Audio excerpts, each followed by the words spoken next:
What if I told you the biggest question surrounding the Las Vegas Raiders this season was not the roster, was not the quarterback situation, was not the head coach, the man building the roster? John Spytek is on his second year with the Las Vegas Raiders. And a lot of people in the nation and outside of the nation feel like the first draft and free agency did not go so well, right? The first coaching stint did not go so well. The first staff did not go so well. With that being said, in year two,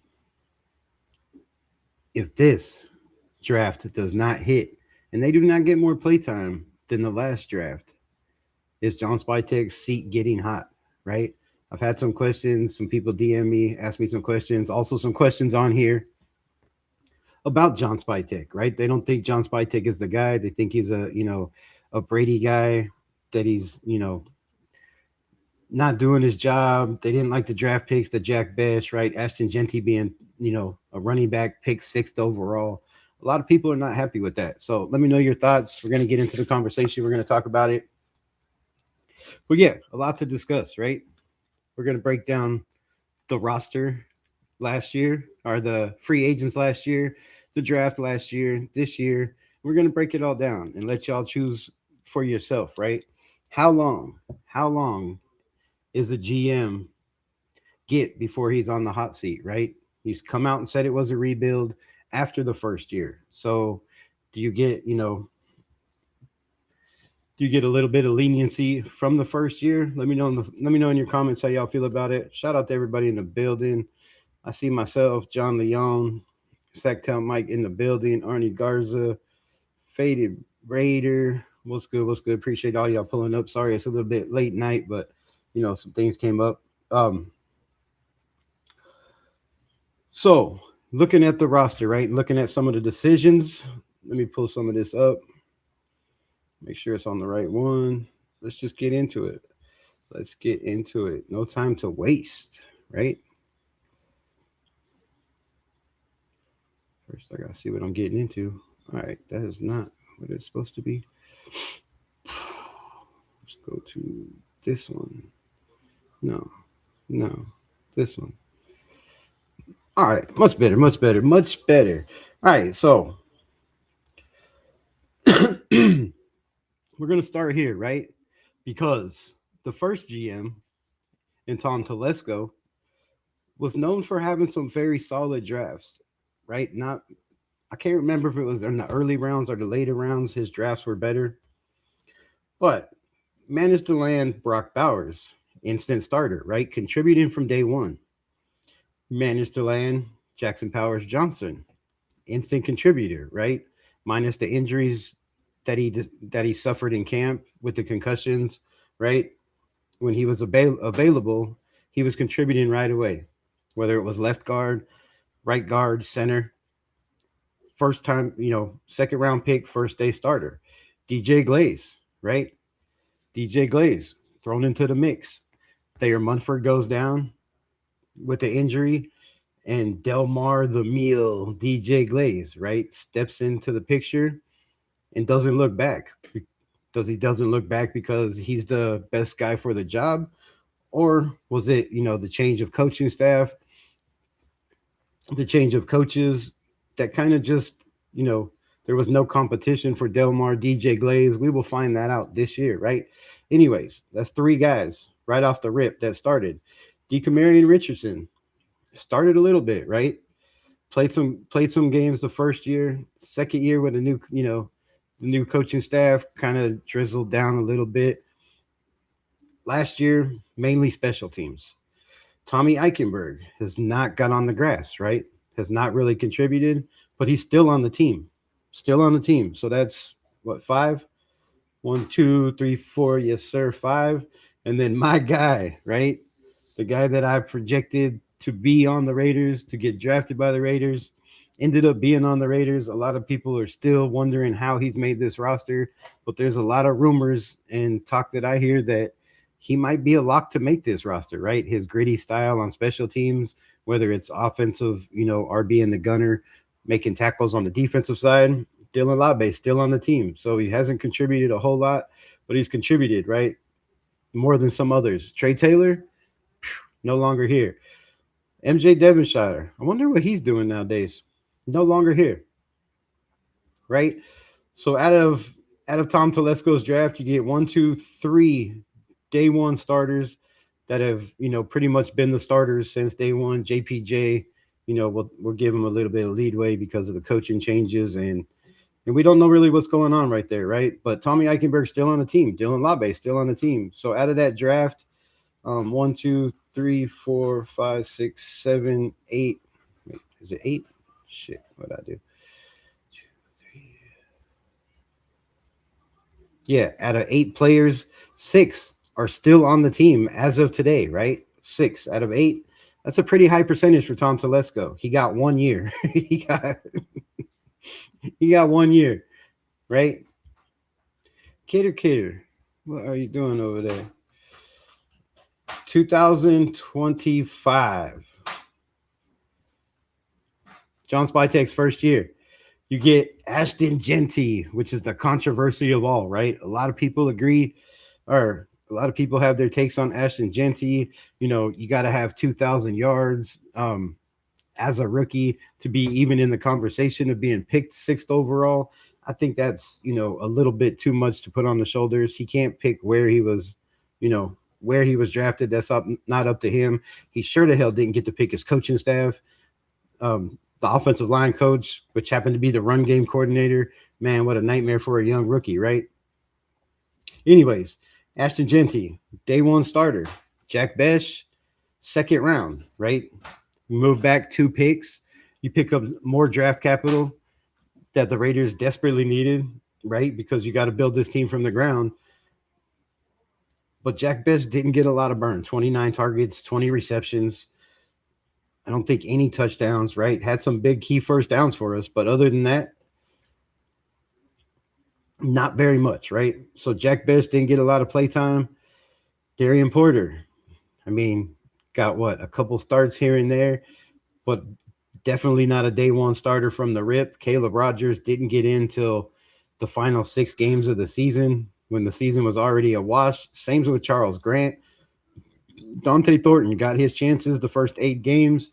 It did not go well for the young man. Maybe too much pressure.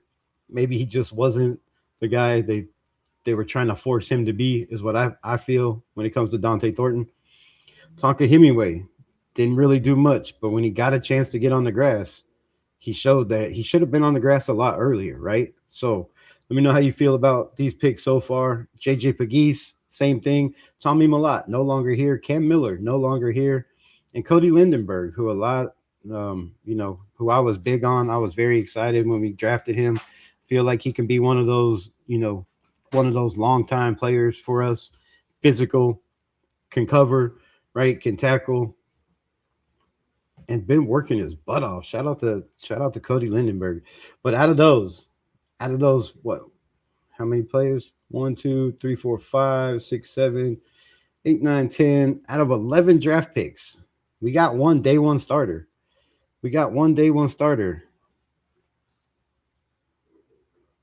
From John Spytek. Now, you can argue the fact that a lot of these draft picks might not have been John Spytek, right? They might not have been John Spytek. They might have had a lot to do with the guy that had a whole lot of experience, 40 plus years in football, right? Pete Carroll that they brought in. I think a lot of these picks, more than possibly the Ashton Genty, I believe, was a Pete Carroll style pick as well, right? You know how he feels about running backs. As soon as he got to Seattle, he traded for Marshawn Lynch right away. And you've seen what he's done throughout his career, college and NFL, having good running backs. But he also had good offensive coordinators and good offensive line coaches, right? So Ashton Genty, Jack Besh, Darian Porter, man, didn't get a lot of play time. Caleb Rogers, none of these guys really got any burn. Now, is that the fault of John Spytek? No, but as a general manager, I think there's got to be a point where you say, okay, Pete, like, I understand, you're the guy and you have way more experience and you've probably forgot more football than I'll ever know. However, The season is done. You're pretty much done. And I want to see what I got in some of these dudes because you're not going to be here for the long haul. And I'm trying to stay here for the long haul, right? So at some point, I felt like John Spytek should have pulled the plug on a lot of things, right? But then there's a chance, the fact that you look at maybe they looked at the season, looked at where they were, and thought, why? It's just why? Why? Let's go get our quarterback. Let's rebuild this from the ground up, right? Let's make some moves. Let's get some more draft capital and build this thing like John Spytek has said since day one, right? So Ashton Genty. And then you go to this year's draft. 2026, right? Fernando Mendoza. There was a lot of Raider Nation that was not excited taking a quarterback number one. A lot of them wanted to trade back, right? Me, myself, started off wanting to trade back. But then when you start to, just look at it logically, there's nobody that wants to trade back. For one, nobody's going to give the draft capital the Raiders want to move up to that spot. Number two, and number three, we have one of the best quarterbacks of all time in the building and was putting together a great staff. Why not go get a young man and develop him? So Fernando Mendoza, a lot of people happy with it, not a lot of people not happy with it. Then you get to Trayden Stukes, right? A second-round pick. If you look at Tom Telesco's draft pick, these guys should be playing, right? If you look at draft picks even before with Gruden, our first and second-round picks, we're playing day one. Now, was that a Pete Carroll thing? We don't know. But Trayden Stukes, you move back, you pick up more draft capital, and you get a guy that they were very high on and, has been making a name for himself and making sure he is in the media from all the people out there. Shout out to, all those guys, Levi Edwards, your boy Q, Hondo, all those cats that are out there, bringing us footage, seeing it with their own eyes on the field. And they're all got very, very high praise for Trayden Stukes. So we'll have to see. Karan Crawford, is he going to get burned this year? Is he going to play? A lot of people went crazy when he played, practice one day and then took a day off. He's been getting hits in the media ever since. Trey Zune. Some people feel like Trey Zune is, better than Charles Grant and Caleb Rogers now without development.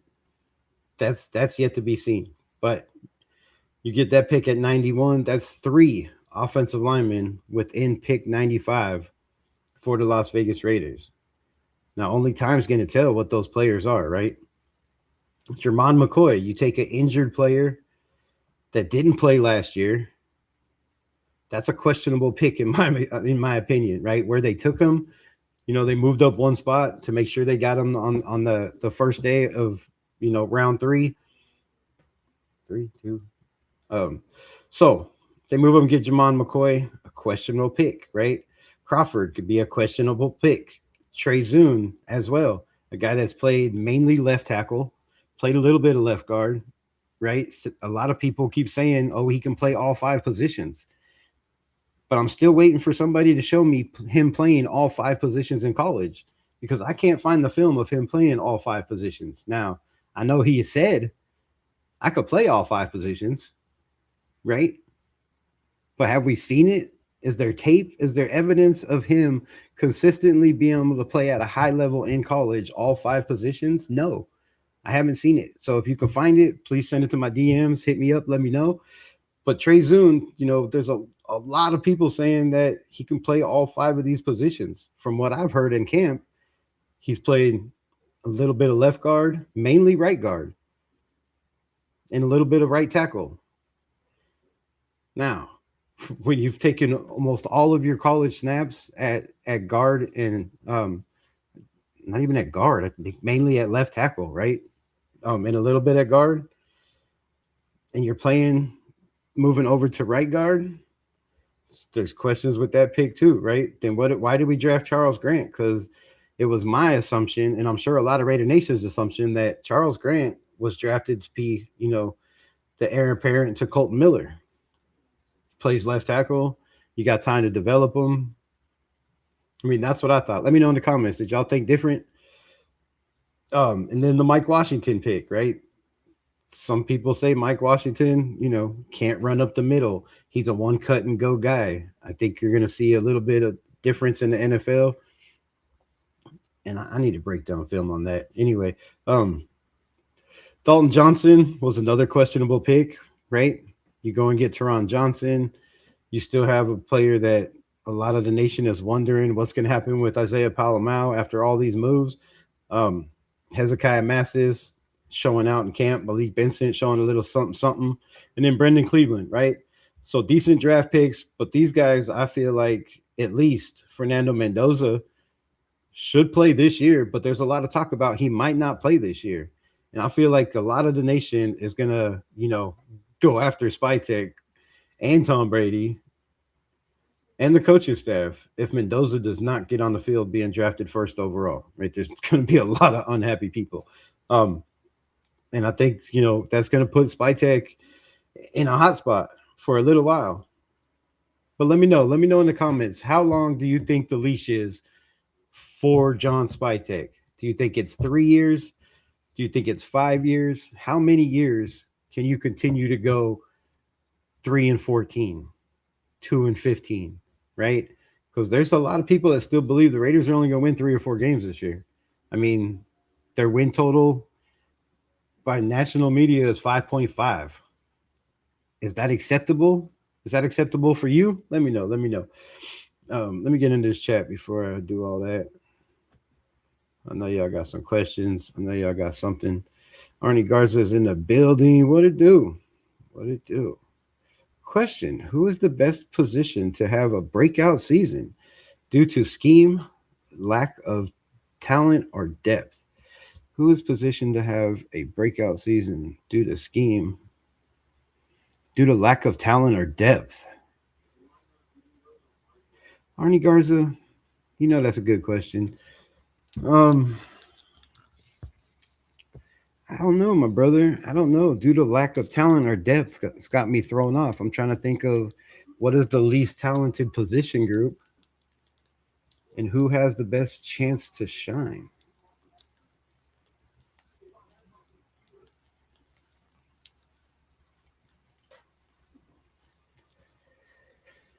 I'm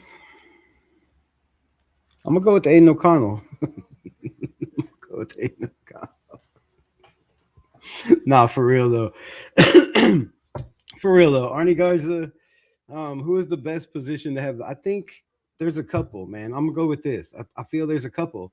I think Michael Mayer could have, be primed to have a huge, huge breakout year, right? And by breakout year, I mean his his highest year, I think is like 300 yards, or I think it's less than 4, right? So by breakout, I mean 600 yards. I feel in this system, Michael Mayer could be that type of guy, right? So I look for him to have a big season, moving around, a lot of motion.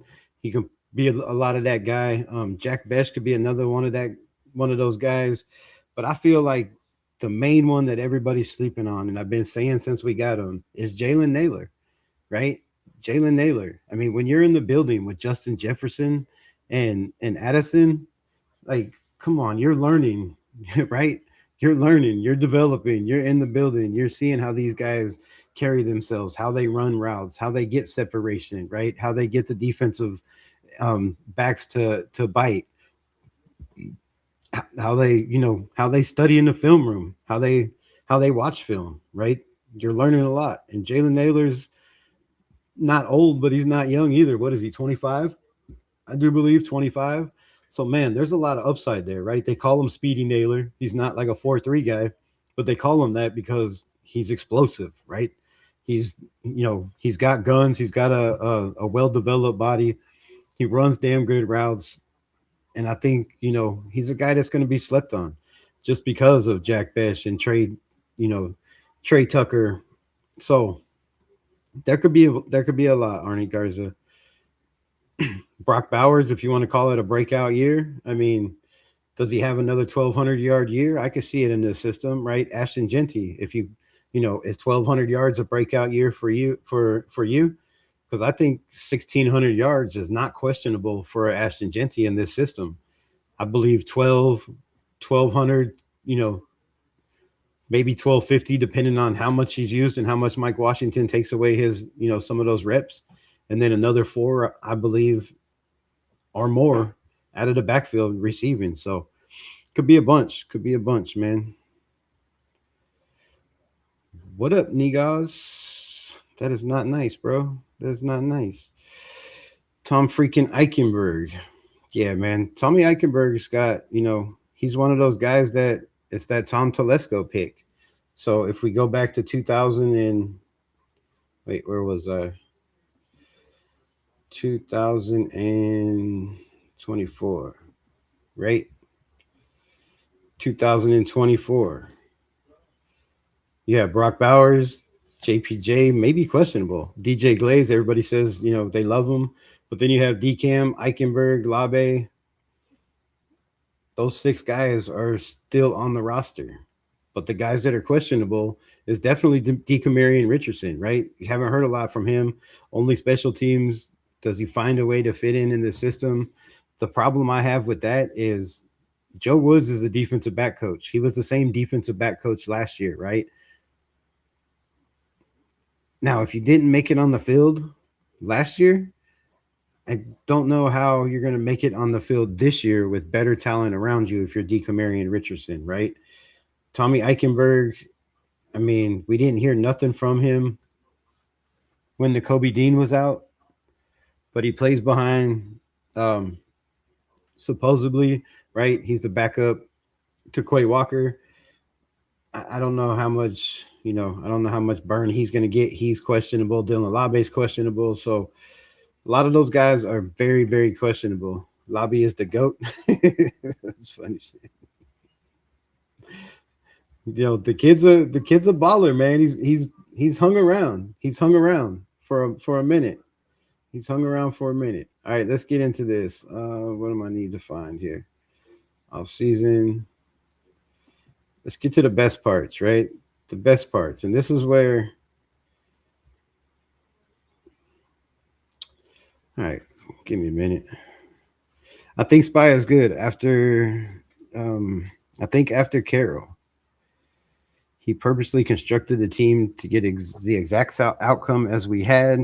It's safe to say he made some questionable moves. He's made some good moves as well. I like it. I agree 100%. Lobby is the GOAT. Salute to the nation. Tomorrow was good. Was good. Happy 204. Isn't it 250? 240? I don't know why I thought it was 250. But happy birthday, America. Also, I think trying to trade a hurt player was kind of amateur. However, it's easy to see he did it in good faith and all parties and almost got a great deal. Um, I think that's I don't know. I don't know. That's a tough comment there, bro. That's a tough comment. Let me know why you think it's amateur. Why you think it's kind of amateur for him to try to trade away an injured player that obviously the Ravens called about, right? They had to pick up the phone call because John Spytek said he would answer phone calls. He wasn't shopping Max Crosby. So I don't think it's an amateur move. I think it's a veteran move trying to get rid of a guy that is injured, and they probably know a lot more about his knee and the knee situation than Baltimore or any of us will, right? So I feel they know the outcome. They know his age. They also know in 2 more years he's going to want another contract. So I feel like it was a damn good move by Spytek to try to get rid of Crosby, right? And we're going to talk about that in a minute. But let me know how y'all feel about that. Was it an amateur move to try to get rid of an injured Max Crosby, knowing that, injury, the trade might not go through? Or do you feel like it was a veteran move? Spytek's drafts are questionable. Mark and others, Genty, Mendoza, see if they earned a second contract.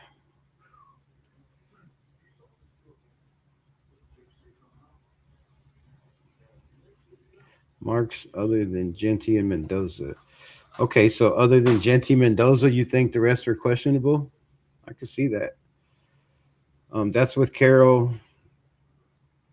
not playing Spytek's picks. I get that as well. Like that was a huge problem for us. Um, what wide receivers are looking good for the Raiders this year? And is Mike Washington a legit running back too? Mike Washington, he's gonna have to prove himself, right? He had one breakout year. I mean, he wasn't great in Buffalo. He wasn't great at New Mexico State, right? He was great in Arkansas with a great offensive mind who runs pretty much a NFL type system, right? I think the advantage that he has is he ran a wide zone in Arkansas, so he knows the system, right? He knows what the offensive linemen are trying to do, the goal they're trying to get to. He knows the cutback lanes, and minus what people say, he's damn good at finding that cutback lane. He has damn good vision. I'm telling you, if you watch him, most of his big plays, all of his highlights, pretty much all the highlights are running inside the middle, making guys miss, finding that cut lane, juking a guy, right, running a guy over, and then breaking for a big play. So yes, I feel like Mike Washington is a legitimate number two, but we have to see it in the NFL. It's a big jump. It's a big jump. Guys are faster, stronger, they tackle better, they hit harder. He has some fumble issues in his career, and we'll see. We'll see. He's a guy that coming in hot, says he wants to be a gold jacket guy. So we'll see. What wide receivers are looking good for the Raiders? It's really hard to tell. They're trying to mix it up, right? Jack Besh was getting a lot of hype when Jalen Naylor wasn't out there. Now that Jalen Naylor is back, and since he's been back, they kind of flip flopped and said, "Oh, we haven't seen anything from Jack Besh." So when the pads come on, I look to see more from Jack Besh. There's been talks of Malik Benson. First he started out with Mendoza in the third team or the rookie team or however you want to say that. Then he started playing with Aiden O'Connell a little bit. Then he started getting some burn with Kirk Cousins. So it seems like the sixth round pick is, making a little bit of noise over there and could be the guy that they expected Dante Thornton to be. So Cedric Jackson is another guy. Same thing. He started out playing with the threes, or with the twos with Aiden O'Connell and them, and then he's been getting burned with Kirk Cousins as well. So, watch out for Cedric Jackson. That's my guy I have to make this. Cristobal says 6'7". Appreciate you. Appreciate the jewels, my brother. 6'7" in the building. John Spytek, 4 years. You think he should get 4 years before there's any questions or talk of a hot seat? I like that. I like that. Crawford, if Crosby gets traded, that puts him in a big spot with a lot of weight on his shoulders, right? If Max Crosby gets traded somewhere during the season, there's a lot of talk about the 49ers thing, and I'm just tired of seeing it. So I apologize if y'all want to, see a thumbnail with Max Crosby on it to get all the clicks and the hype. But I've said my talk about Max Crosby, right? Y'all know how I feel. And if you don't, then let me know and we'll talk about it on another live. But I'm just so sick of hearing about Max Crosby trade shit. Just let the man play, bro. Yeah, Tribal Seeds t-shirt. Yes, sir. But yeah, if Crosby does get traded, that puts a lot of weight on Crawford. I mean, third round pick that's drafted then higher than Max Crosby. I mean, Max Crosby had 10 sacks his rookie season. Those are big shoes to fill, right? Could that be the problem with Malcolm Kuntz, with, a guy that we just traded in Tyree Wilson, right? The pressure on those guys to try to live up to the energy of Max Crosby and be the guy Max Crosby is, I think is a lot to ask for a young guy. So if you trade a guy like that, like Crosby, and you're asking Crawford to step up and be that guy right away, that's tough shoes to fill, man.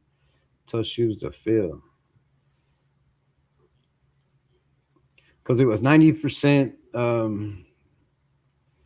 that easy to not get it done. Okay, I get you. 24th was a typo. I corrected it the very next comment. Oh, okay. I thought I was tripping. I was like, isn't it 250, bro? Steve, what's good? What's good? Fighting Irish, my brother. My guy Lawrence in the building. What is good with you, my guy? Hope all is well with you. We should get some midget cheerleaders. I'm down with some midget cheerleaders, bro. There's some hot little midgets, small people. I don't know what to call them. You can get me in trouble. I'm not supposed to say that word. Damn it. I apologize to anybody that is offended. These takes and comments are not by Raider Rebel or Raiders Unleashed. They are officially by the chat. What's to say? I don't think so. If we traded Crosby, I mean, we already in full rebuild. The Moke's in the building. AOC MVP incoming. Okay, okay. Are we still in a rebuild though? Let me know in the chat. Right, 15 people in the building, and shout out to everybody on TikTok, on Kick, on X, on all them other sites. We trying to grow over there as well. Trying to grow this community, make it a bigger family, right? Bigger militia family. But let me know. Let me know how you feel about that. I definitely got midget fantasies. All right, this show is officially off the rails. Off the rails. Well, tell us about it. Tell us about your midget fantasies. I mean, if it's the come out show, you might as well come all the way out. You can't go. You can't go that far. Oh God. Hi today. What's good, my brother? How was your high today? But let me know. Is it a full rebuild?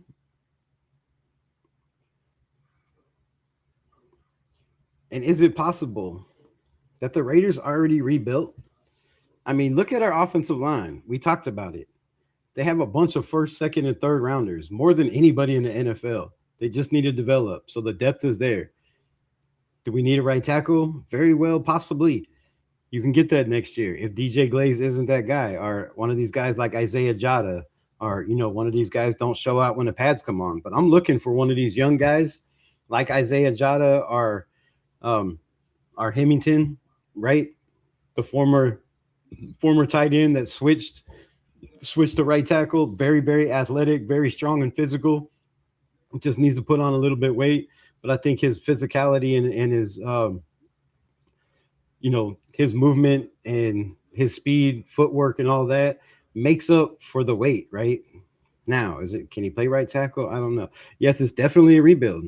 We can look better than we think we do. I get that. We can look better than we think we do, but there's been a lot of teams like Chicago, like the Patriots last year, that thought, came in and said the same thing. Oh, this is a rebuild. It's going to take a couple of years to get everything into place. But there are those situations where everything just falls into place. And it's been a long, long time since anything has fell into place for Raider Nation. So I ask you, why not us? Why can't one time the coaching staff come in right away and turn things around? Because listening to all the talk, looking at all the money we spent, looking at all of Spytek's decisions, right? And we're going to get into some of those. I'm not done with that yet. I'm just trying to get to these comments, but there's a lot.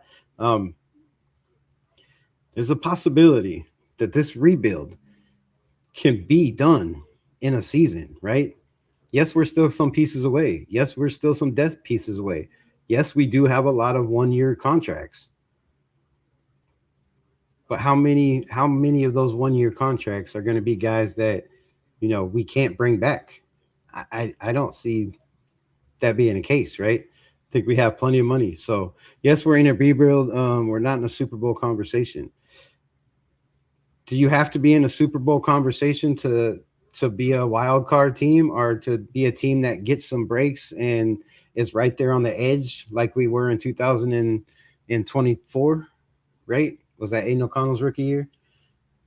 A year we went 8-9. Nobody expected us to go 8-9 when AP took over. Nobody thought this team that was 3-5 was going to end up going 8-9 and beating the Kansas City Chiefs on Christmas Day, right? Nobody expected that, but it happened.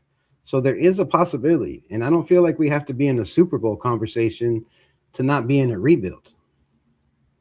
Not a rebuild, it's a reload. Now, see, this is where I'm at with it, right? Because I ask you this. To me, a rebuild would have been getting rid of your highest paid player, like we tried to do in Max Crosby, and shipping him off and getting 2 first-round picks. That would have been the rebuild, right? And that was their goal. But after that did not happen, right? And after Baltimore reneged on that whole deal, I think the rebuild was off. And I've said this before. I think the rebuild was over the day Crosby came back. A rebuild means you get rid of high-priced players, you get rid of big contracts, and you bring in younger guys, and you get capital, and you clean out the draft. Well, those plans backfired. So I don't feel like it's a rebuild like everybody thinks, right? We brought in a lot of guys to take Crosby's place, like Kwity Paye, right? We brought in a lot of defensive players, outside linebackers to shore up the outside so we have more speed, so we can cover and stop the run at the same time, right? I don't really feel like it's a full rebuild. I think the rebuild was over the day Crosby walked back in the building. That put $32 million back on the books this season. That was gone, right? There's a reason we don't have a number one wide receiver. Is it because they feel we don't need one, or do we not have the money to go get one? I would look at it if we really get a vet receiver. I get it, though. We haven't seen the other receivers. Yeah, but we did. But what we have seen is what Clint Kubiak and his offensive staff has done with a bad wide receiver group, right? Seattle, we went over it yesterday. Seattle last year was ranked 25th wide receiver room. That was with Cooper Kupp and JSN. That was with Bobo and the rest of the wide receivers they have over there. I don't know the rest of the names. But, right, last year, we talked about it, where Seattle was and where they jumped up this year. So they weren't ranked very high, but they ended up having enough because of the coaching, because of the scheme, because of your coach being able to scheme guys open, right? To put guys in position to have yards after the catch, to make big plays. You could run those 3-yard slants and those 5-yard plays if you have guys that could run guys over or make guys miss. And I feel like we have that. I think we need to chill with the expectations. Good OC doesn't always translate to head coach. And you know what, DeMokes, I felt that same way last year, right? But not with us. I felt that same way with the Chicago Bears. Was it last year? Yeah. I felt that way with the Chicago Bears, right? I was like, man, I don't know about Ben Johnson. I don't know if he's worth that money he got, or the Raiders were trying to pay him, right? I wasn't on board with bringing in a OC that had never been a head coach, right? That had never put a team together. But look what happened over there. He had a quarterback. They bring in some pieces. They shore up that offensive line. And they have a running back that was drafted, 6th, 7th round? And Kyle Monangai, who, was one of the top running backs in the NFL, rookie-wise, right? Was up there. Nobody thought that kid was going to blast off like he did. So it could be done, right? But what we have is an offensive coordinator that wasn't just the offensive coordinator. He took a Seattle team that was ranked, offensive line was ranked 28th in the NFL to 18th, right? He took an offensive receiving group that was ranked 25th down into the tens, right? So I think it's a little bit different. It doesn't always translate. And you're right, it might not translate. But man, some of us have been, a lot of us have been rooting for this team for a long time. And if you can't see the difference in the way that this offseason camp was ran, the way OTAs were ran, and the way that, we have last 2 years, we didn't have any, or we had one game, right? One open practice. This year we have 2 open practices. This is different. This man has a system that he's ran everywhere he's went. He has the blueprint, right? Listen to Derek Carr's interviews, a guy that played with him. He holds people to a higher standard. He holds people accountable. There's been many, many people that I've heard say, if, Kubiak's that type of guy, he's going to give you one chance, 1 or 2 chances. And if you don't get it and you don't fit, you're going to be gone, right? So we haven't had that. We haven't had coaches like that. And I think a lot of these players are going to play better because they're held to a higher standard. So, I could be wrong. But you're right. You're right. OC doesn't always translate to head coach to a head coach being good, but it has for the great ones, right? Not named Josh McDaniels. Rebuild would start by getting a new GM. That's a good point as well, right? Usually, when you get a rebuild, you get a new GM that brings in a new head coach that brings in a whole new, culture and changes that. We kept the same GM and said it's a rebuild, but it wasn't a rebuild the year before, right? We still don't know what we have in quarterback still, and don't know what we have at wide receiver or cornerback. I agree, my brother. I agree. We don't know what we have at the offensive line or defensive line as well. We don't know, but we have less than 75 days, I believe 10 Sundays away from finding out what we have. And we also have some preseason games coming up and those two open practices that I talked about, right? Shout out for the $2 holla. I appreciate you, family. 10 more Sundays until the season. Great minds think alike. Hi, today. I was just thinking, I did not even see your post. We don't have a number one because of what? Because of what? Just shout out for the $2 holler. Yeah. Okay. Okay. Kidder, man, give me 1 minute.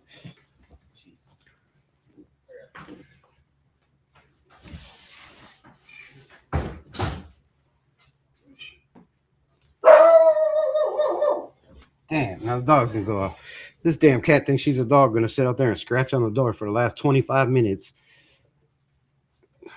Flipping cats, I swear. um, but appreciate you, family. Shout out for the $2 holler. We still have our GM's picture. This team should not. This team so no, it's not a rebuild. We still have our GM's picture for this team, right? Yeah, I think that, like I said, I agree with you 100%, John. I really feel like I've said a million times. Tatterator, shout out for the guitar. I don't know why I don't ever show this shit, but I feel the same way, man. I really do. But let's look at this, right? Let's get into this. 2025. Where the hell am I at? Off season. Wait, why is this not showing up? Give me a second. Off season free agents. Come on, man. Come on, man. Damn. All right, let me try this again. All right. Yeah, but I want 2025. So John Spytek, 2025.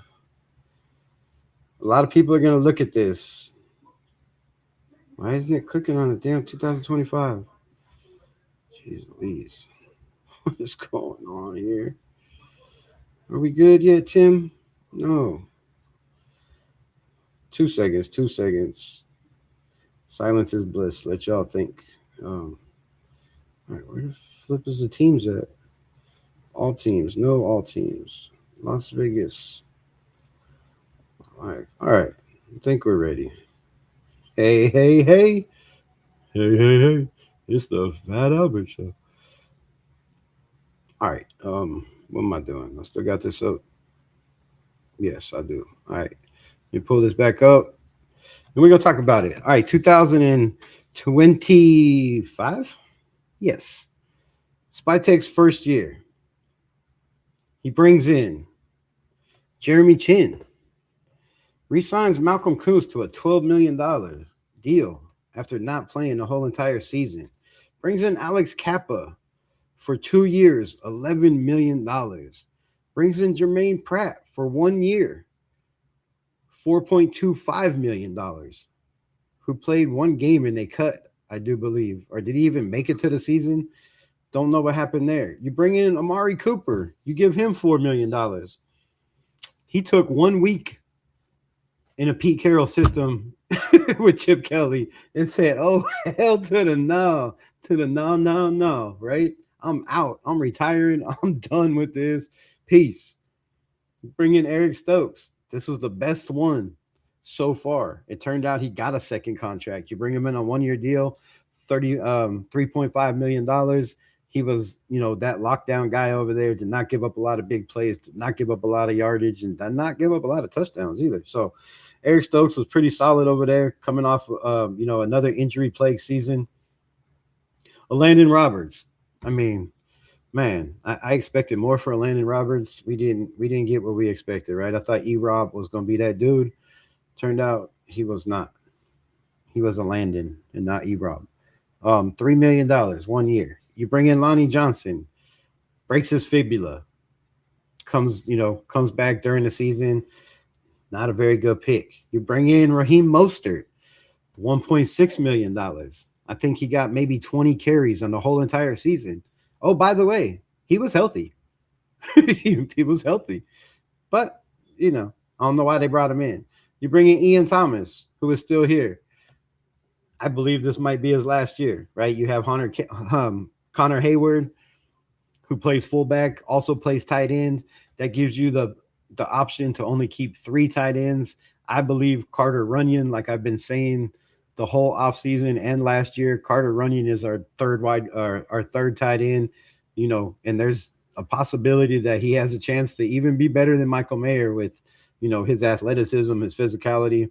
He can block too as well. So Ian Thomas, we'll see how long that goes. Leaky Fotu, no longer here. Darnay Holmes, no longer here. Colin Johnson, no longer here.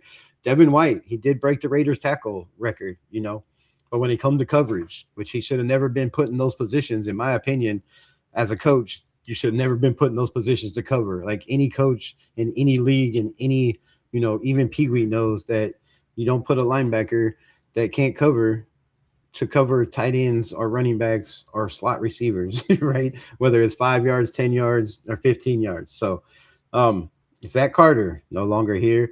Tyler Lockett, a guy that came in and took a whole bunch of reps from guys like Dante Thornton, from guys like Jack Best, from even guys like Trey Tucker could have probably had more reps if it wasn't for Tyler Lockett coming in, right? These are all John Spytek picks. Now, Jeremy Chin, great move so far. Malcolm Kuntz hasn't turned out to be good, right? He's got a lot to prove this year. $12 million last year for 4 sacks, I do believe, and a couple pressures. Not going to cut it in the NFL. Stands for not for long for a reason. Alex Kappa, no. So we have Jeremy Chin. Malcolm Kuntz is iffy. Jermaine Pratt, I felt like could have been good.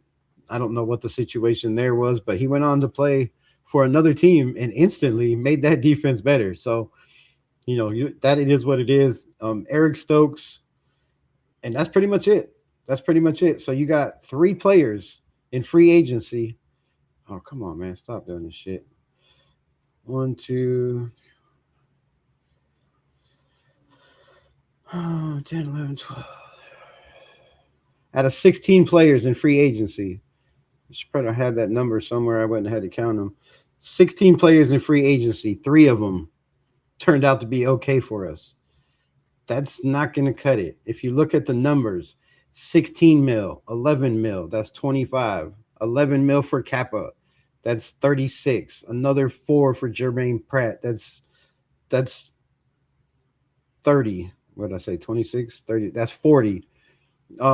Mari Cooper, Eric Stokes, Landon Roberts. That's 52.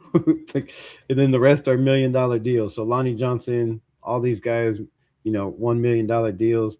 But that's a lot of money to only get production out of 3 players. Can you blame that on John Spytek? I mean, you kind of have to. You have to put it in his shoes, in my opinion. I'm a big Spytek fan, but you have to call a spade, right? You signed off on these deals. You let whoever it was, whether it was Pete Carroll or, Tom Brady or whoever it was, right? The evaluators that you brought in, the scouts that you brought in, right? You let those guys convince you that these were great moves. And I mean, come on, 2-year deal, and the rest were 1-year deals. So were they bad?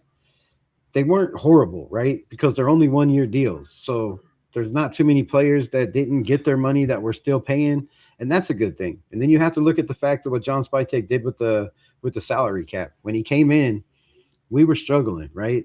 We were struggling with the salary cap.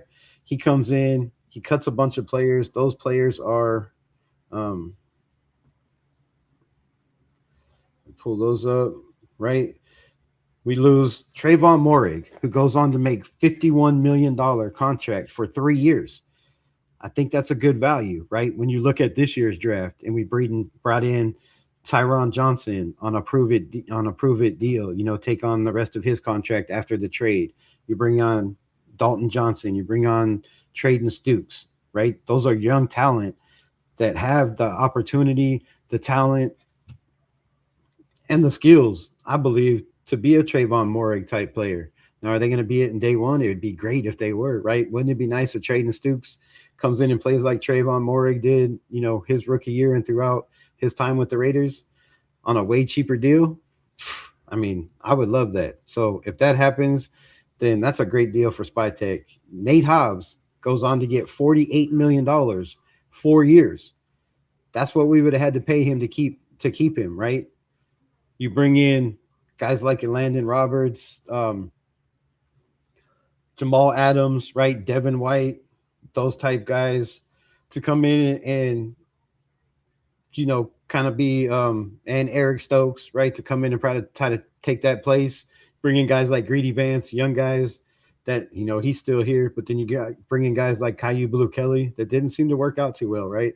So you save $48 million there. That's already $100 million roughly that we would have had to pay to keep guys like that. Robert Spillane goes on to get $33 million for 3 years, and I think another 20 guaranteed. Goes on to, to appear in a Super Bowl. So that worked out for Robert Spillane. Didn't really work out for us because our linebackers didn't really, do anything for us. But again, we all know the situation. I talked about it all season long. Like, Patrick Graham is handcuffed. This is not a Patrick Graham defense. You can tell by the way it was ran and the amount of cover three we ran in so many games, right? Just ridiculous amount of cover three. Divine Diablo, a guy that couldn't tackle a mannequin in a department store, $14 million, 2 years. Sorry, Divine Diablo. I'll stop saying that eventually, as soon as you tell me different.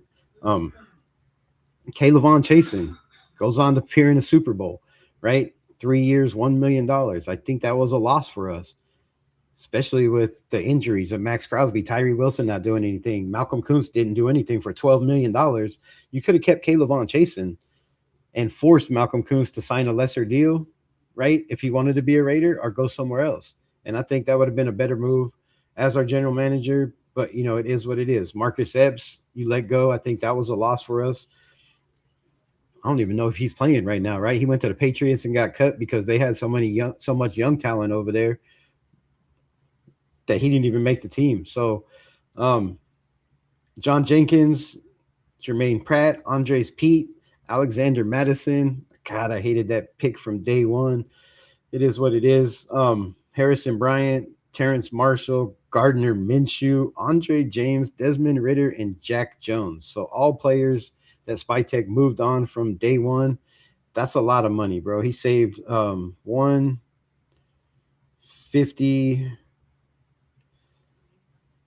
a little over $150 million cutting those players, which gave us the opportunity to go in and get new players this year, right? So I think that was successful if you look at it.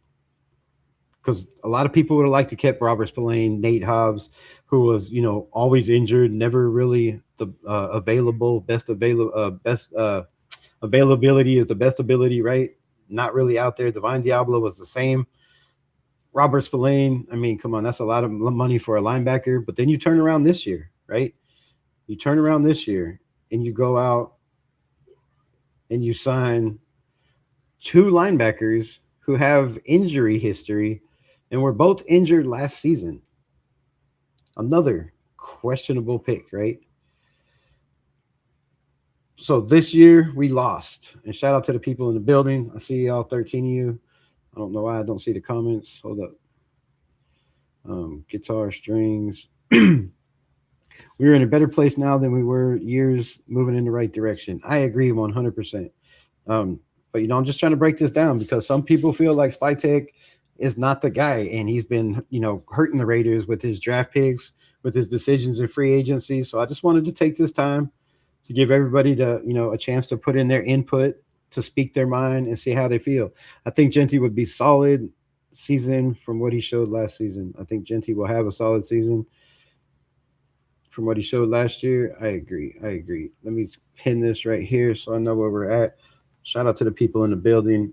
Kenny Pickett, Stone Forsythe, Lonnie Johnson, which, man, I thought Lonnie Johnson was going to be one of them ones, right? He came in talking like, this is the spot he wanted to be in. He always wanted to be a Raider. Darnay Holmes is another cat.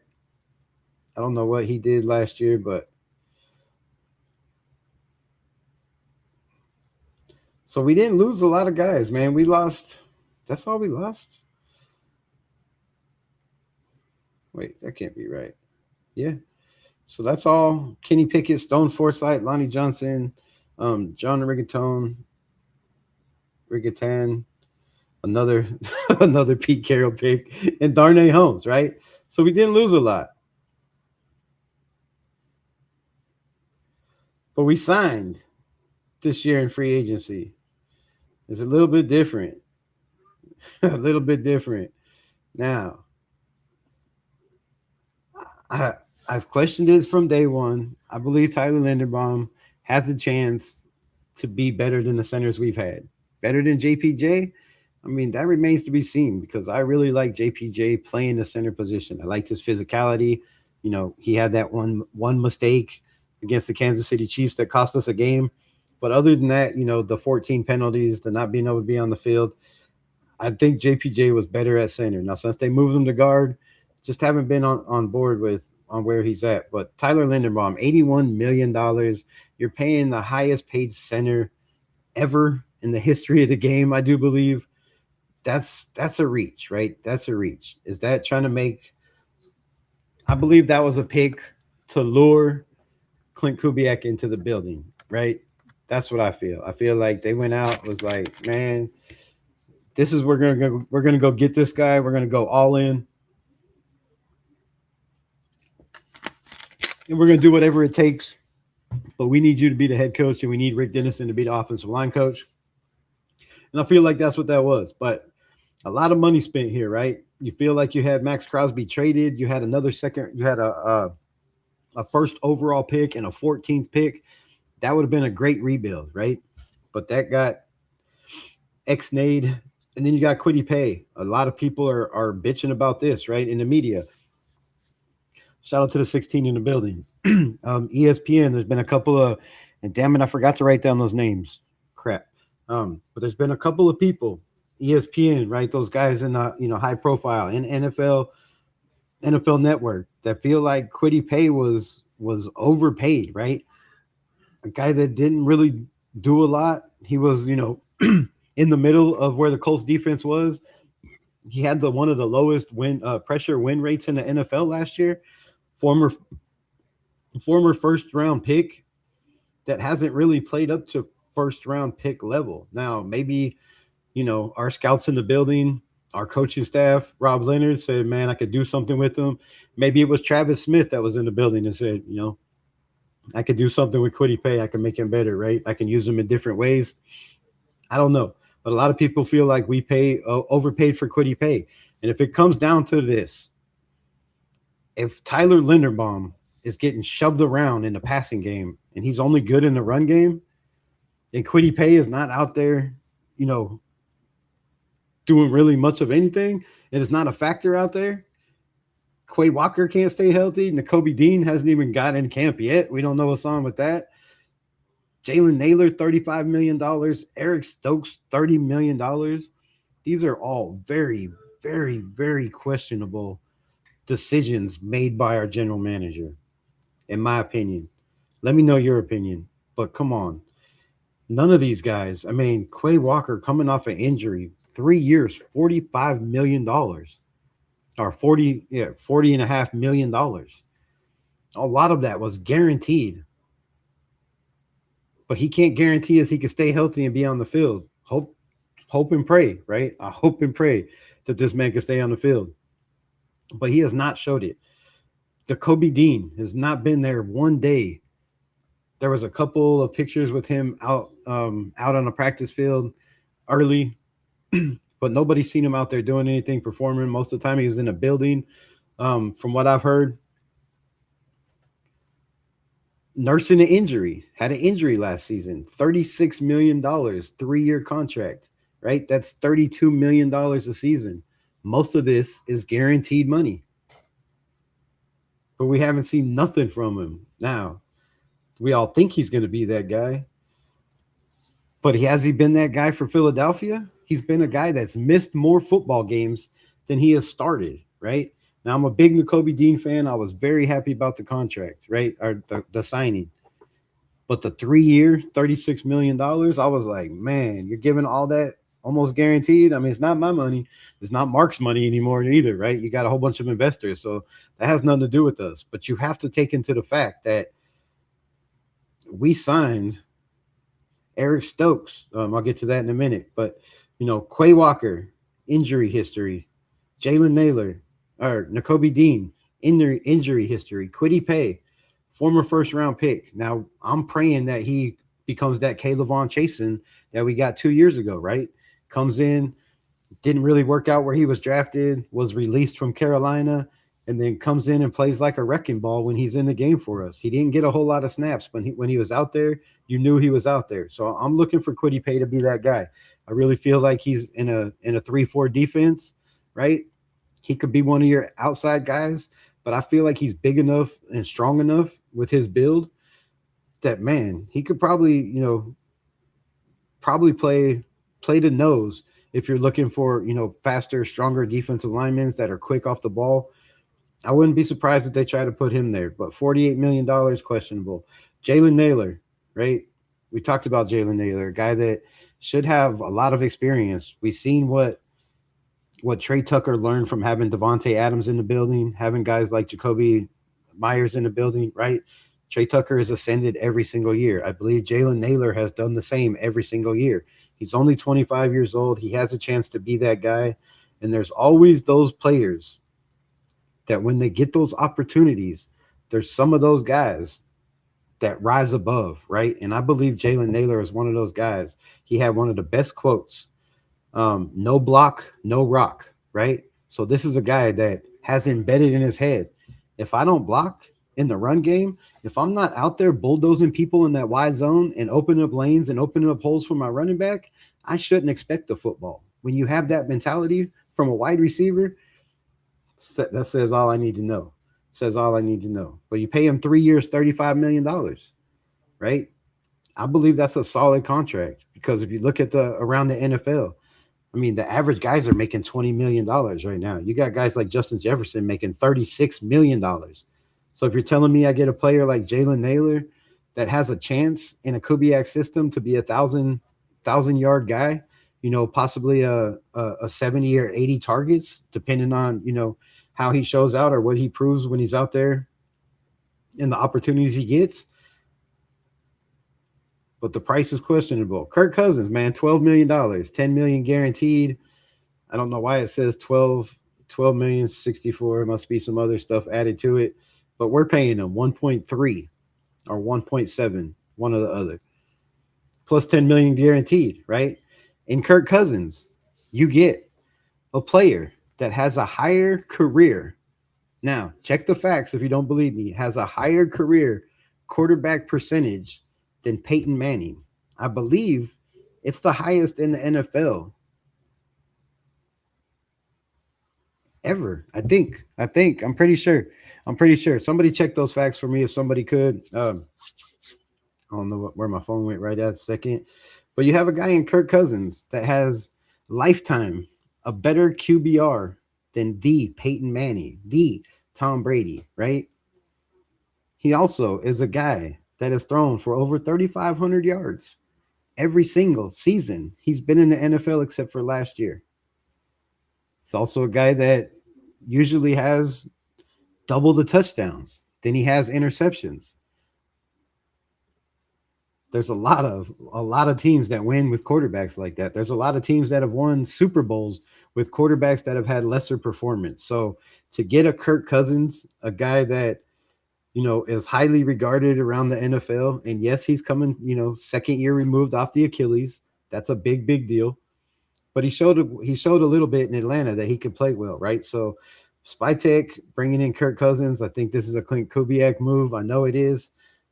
That's a steal. Yeah, I mean, if you get 10 games for Kirk Cousins out of Kirk Cousins and you go 6-4, you know what that does for Mendoza's confidence, for the confidence of the team, right?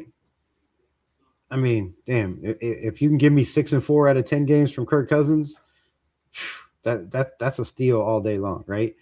Connor Hayward, 2 years, only $4.5 million. Now you get a guy to open up run lanes for your running backs. You also get a guy, like I said earlier, that you don't have to have 4 tight ends on your roster. You can keep 3 tight ends and have Connor Hayward, right, as your 4th tight end and also as that fullback. We all know, maybe some of y'all ain't old enough, but let me know if you're old enough in the building to know who Connor Hayward's father is, right? Because if you know who his father is and you know who his brother is, then you should know that this is a bigger pickup than a lot of people are talking about, right? Connor Hayward is going to change the Las Vegas Raiders offense. I feel like if there's one key player that I would focus on that is going to be a key asset to how this system runs, to me, it's Connor Hayward, right? Because Ashton Genty's not going to be the first guy to get touched in the backfield. It's going to be guys like Connor Hayward. He's going to open, he's going to take on that first block and give Ashton Genty a chance to get a step or two and to make a cut and to make a decision. If you look at Raiders history, I don't know how long everybody in here has been fans, but if you look at Raiders history, right? Marcel Reese, you look at my mind draw a blank as soon as I started to say that. But you look at the fullbacks we've had, John Ritchie. Who am I trying to think of that I'm drawing a blank? Anyways, our teams have been good when we've had good fullbacks. And it's been a long, long time since we've had a damn fullback in the system or any system that we've had for a minute. So Connor Hayward is a big pickup. Spencer Burford, if you get a starting right guard for $3 million this season and he only plays one season or half the season, or if he doesn't even start and he's just a backup piece that's out there helping people, develop and learn the system, that's a steal too, right? That's a steal as well. Tariq Young, from what I'm hearing, might not be on this roster. Ian Thomas might not be on this roster. Benito Jones, probably not on this roster. Segun Alobi, as much as I would love for him to be on this roster, there's chances that he might not make the roster this year. So now we're looking at 1, 2, 3, 4 guys out of 2, 4, 6, 8, 10, 12. 4 guys out of 15 in free agency that might not be on the roster when we start. That's not a bad number, right? That's definitely doable. 100% doable. So let me know how y'all feel about this. Spytek. Do you feel like he's done a good job? Do you feel like he's set this team up in a position to win? Do you feel like the roster moves have been, grade the roster moves, A, B, C, or D? 2025, what do you give the roster moves? Free agent losses, free agent acquisitions.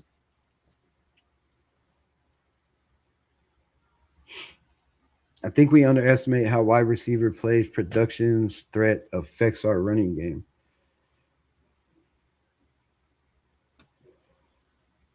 Well, tell me about it.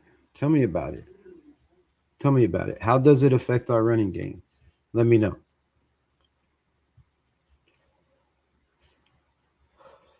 Because if you watched any Raider football last year, right? Not you, but anybody. If we watched Raider football last year, we can clearly see how the wide receiver game hurts the running game. When you only have Brock Bowers as your number one threat and nobody's worried about Dante Thornton running downfield at 25 miles an hour. Go ahead, let him go. He can't catch the ball when they throw it to him anyways. They don't have a quarterback with the accuracy to get it to him, right? When you have Trey Tucker that's 5'8", it's not really a threat. Most receivers or corners in the league now are at least 6'1". I think the average is 6 foot, closer to 6'1" now, because there's a lot of big corners and safeties in the league. So when you have that, not too many guys are worrying about Trey Tucker. So I know exactly how the wide receiver room affects the run game. You got to have guys that can make those plays. But I also know how Clint Kubiak runs his system. I know how he did it in Seattle. I know how he did it with the Saints, right? Know how he did it with the 49ers. Know how he runs his system. It's the same way John Gruden ran his system. It's the same way Kyle Shanahan runs his system. It's the same way every West Coast system runs their system with a little bit of quirks, right? Dink and dunks, ball behind the line of scrimmage to your best players, lots of motion to get the defense guessing, and then you hit them with those quick shots. You have guys in front to block. You're throwing 5 yards, slants and 10-yard comebacks, and then you hit them with the deep shot and you run the hell out of the ball. Play action, right? Everything starts with the play action. So I know exactly what the run wide receiver play production helps any team, right? You got to have wide receivers. But like I said, Kubiak is that guy that you don't have to have the greatest wide receivers. You don't have to have the best. You just have to have a coach that understands what the defenses are doing, where they're lined up, how they're lined up, right? And not even worried about what they're doing. Know that he's going to call a better play than they are, and he's going to put his wide receivers, tight ends, and running backs in the best position to win after the catch, right? If you go back and look at Seattle, there was a couple big plays, to JSN. There was a couple to Rashid Shaheed, but a lot of their big plays were 5-yard catches, 7-yard catches behind the line of scrimmage that went 50 yards, 60 yards, 70 yards, right? So again, I think people are overestimating the need for a number one receiver. There's been a lot of teams that have had, equal amount of weapons when it comes to wide receivers, tight ends, running backs that get it done, right? If you have a quarterback that knows how to throw guys open, that knows how to, help these guys get open, it makes a difference. And I feel like we have that in Kirk Cousins to start the season. And it's not like we have a bunch of rookies. I mean, we got guys, again, Jalen Naylor, that's learned from one of the best in the business in Justin Jefferson. You got Trey Tucker, who's learned from one of the best in the business in Devontae Adams. I think that's got to account for something, right? And I feel like that's one of the main reasons that Clint Kubiak took this job. He could have went to Arizona Cardinals. You know what Arizona has right now? The weapons, right? They got Mark Wilson. They have Marvin Harrison Jr. They have one of the best freaking tight ends in all of the league. They have now the best running back. They had a decent one before that. They have a bunch of, first, second, and third round picks on their offensive line. They have, Bridgewater, but they also have Carson Beck, who was this far away from beating Fernando Mendoza in the national championship. And if that game was, that ball was put another yard or 2 yards in the air and it was a touchdown, we might not even be talking Fernando Mendoza to the Raiders. So he could have took a lot of jobs. There was a lot of talent. Terry McBride over there. They have a lot of decent defensive talent, young defensive talent in Arizona, right? You could have took the job with the Ravens with Lamar Jackson and had one of the best quarterbacks in the NFL, but he chose the Las Vegas Raiders. So maybe one time we can all put our pride aside and be like, maybe he took this job for a reason. Maybe our coach believes in the wide receiver group and knows that he can get a lot more out of these guys than they've got out of their career so far. And if that's the case, then damn, we are good to go, right? I got faith in Kubiak over the squad. being over the squad. Me too. The fact of the matter is that as soon as we resigned Max Crosby, um, that meant that the possibility of Jack Del, Jack Del Rio Union was out of the question for us. You're still stuck on the Jack Del Rio, my brother. Best coach we ever had in 20 years. Look, I'm a huge Jack Del Rio fan, and I was cussing and screaming and yelling when they fired him. But the man has issues, bro, and we can't. If you can't get over those issues, you know, it doesn't help. If he was physically in his right mind and healthy enough to coach, I think Jack Del Rio would have a job, right? There's a million teams that would love to have Jack Del Rio on. I think Jack Del Rio is his worst enemy, and there's a reason why he's not coaching in the NFL. And I don't think it has anything to do with Max Crosby coming back to the Raiders. We kept the GM and said it was a rebuild. We just came out of a teardown. 100%, 100%. I agree, right? A rebuild means, like I said, you get rid of your highest paid players, you cut all the big contracts, and you bring in young guys, you bring in 1-2 year deals like we've done. This is just a retool, man. It was a retool. You went and drafted your quarterback, you kept one that's been in the building, you got another one. Faded Raiders, shout out for the hot chili. What the hell is that? Fire. Jack Del Rio got the culture of our fan base and understood the type of football and franchise can succeed. I get he drinks, but was a great football mind. See, it's not even the fact that he drinks; it's the fact that he over drinks. Right? Is you can drink. Anybody can do something. It's the over excessiveness. Sacktown Mike, appreciate you. Good night, my brother. Appreciate you showing up. Things would be different if we never let him go. That could be the case, right? That could have been the downfall for Jack Del Rio. I mean, you could say that, you know, this organization with Mark Davis is the reason for Jack Del Rio's personal problems in life, but that would be a crazy statement.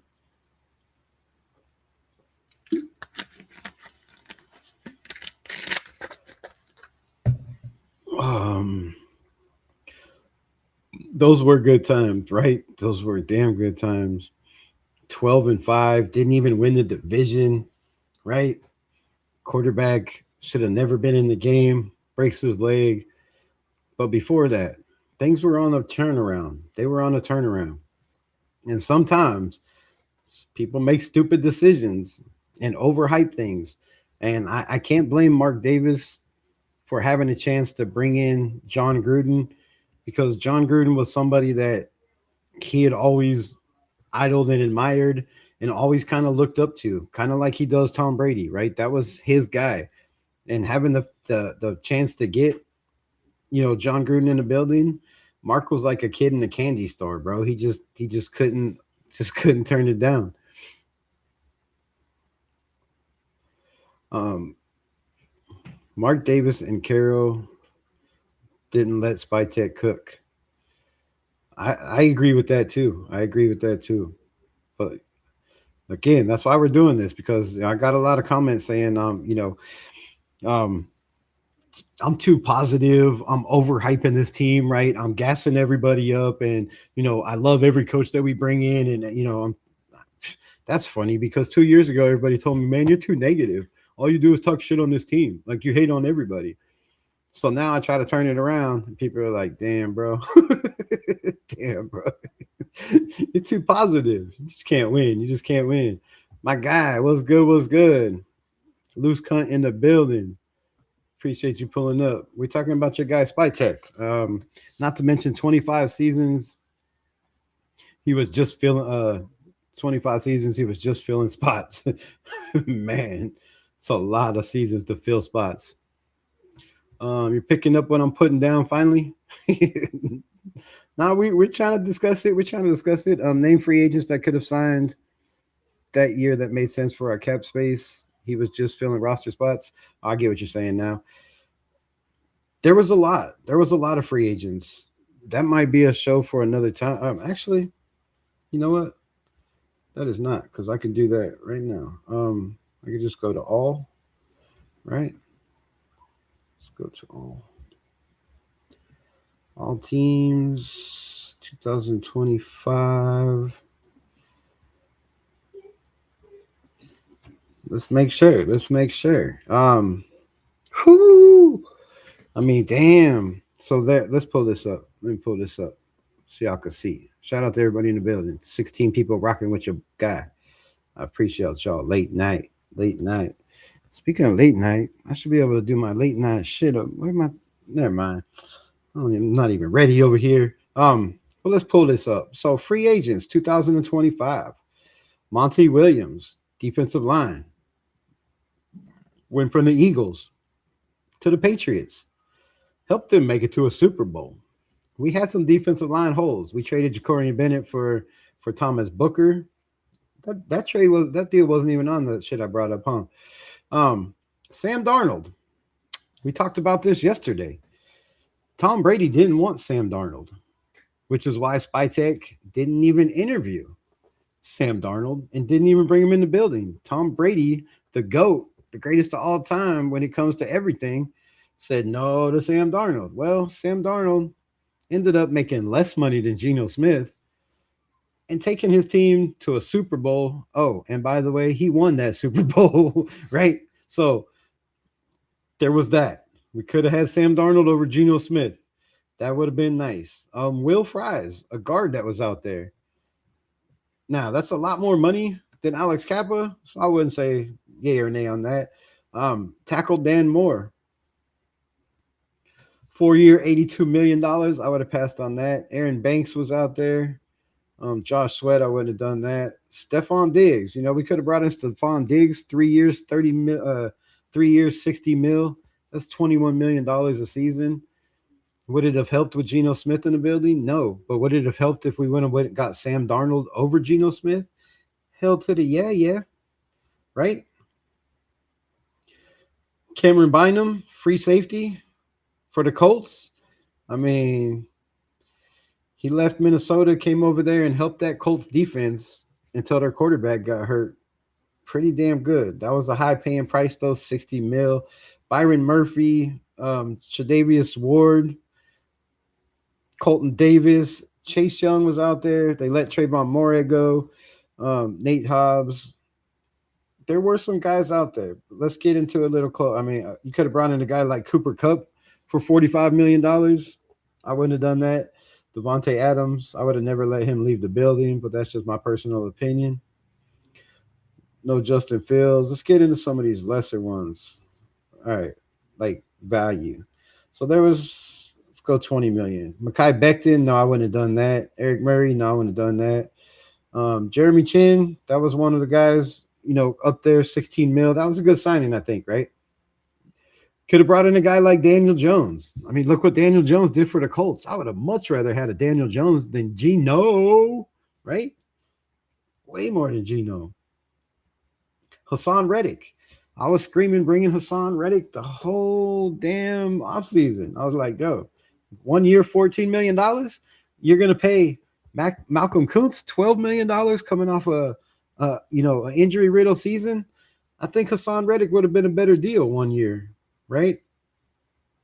I mean, shit, even Aaron Rodgers 1 year, $13 million would have been better than Geno, and I think the Raiders would have been way better.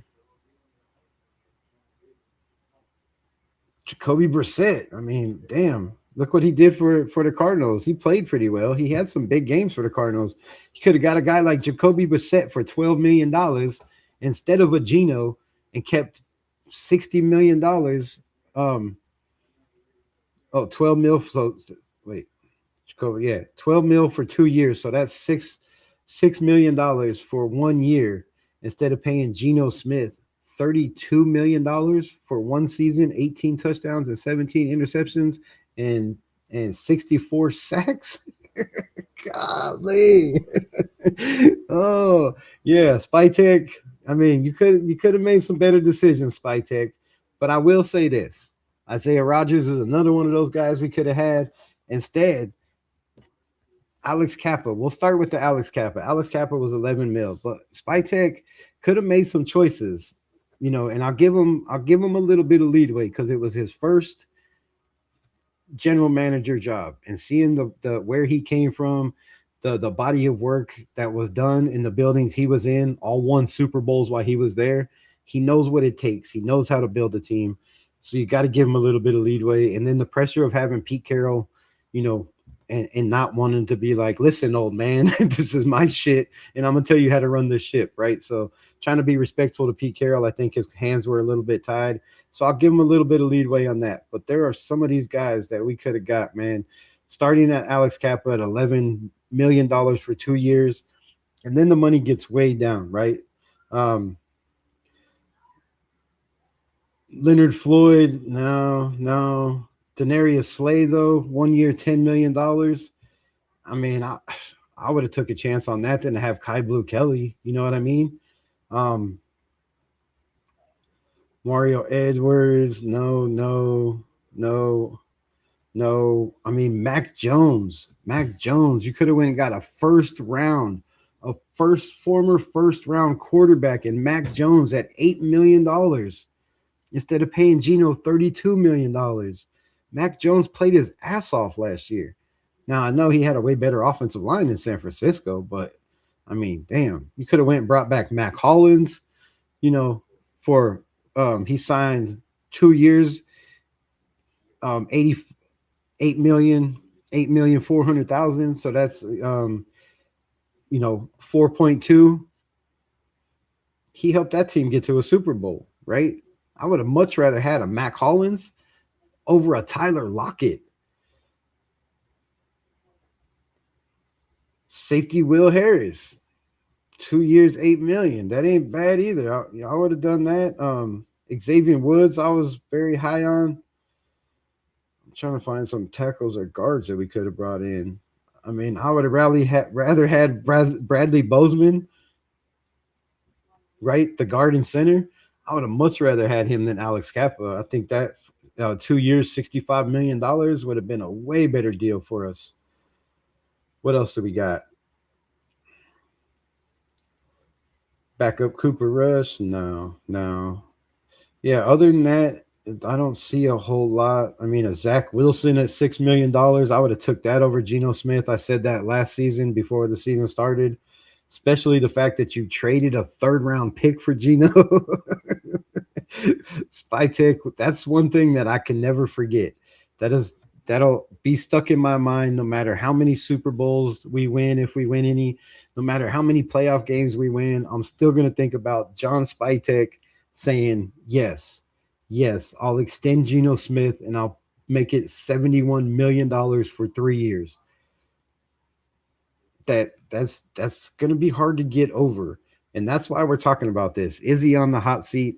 Is this year? If he doesn't hit on these free agent players like he hit last year with the money we spent this year, right? If Nakobe Dean, Quay Walker, if these guys are not healthy, you have to put Spytek in that position. You have to start asking those questions.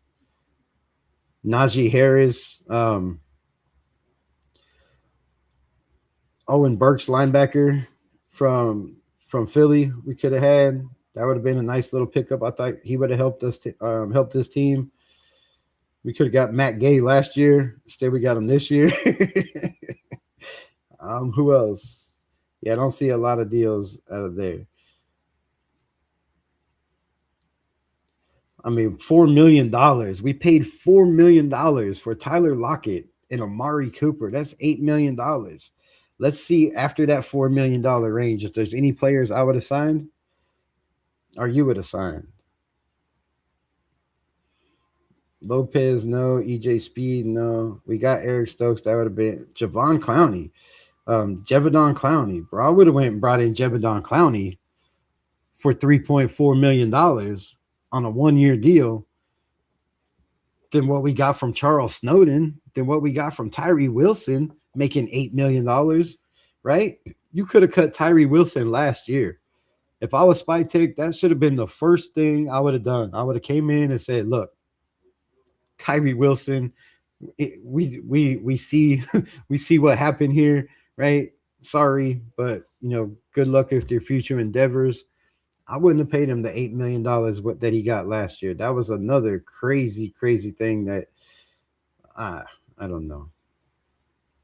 Khalil Dorsey from the Lions would have been a nice little backup. Tevin Jenkins, man, Tevin Jenkins, a guy that I wanted in the draft a couple years ago. We could have went and got him for $3.5 million. Could have brought back Caleb Von Chasen, like I said. Wide receiver Mike Williams. There were some moves, bro. There were some moves we could have made on the cheap 1 year deals. Noah Fant, we didn't really need a tight end, but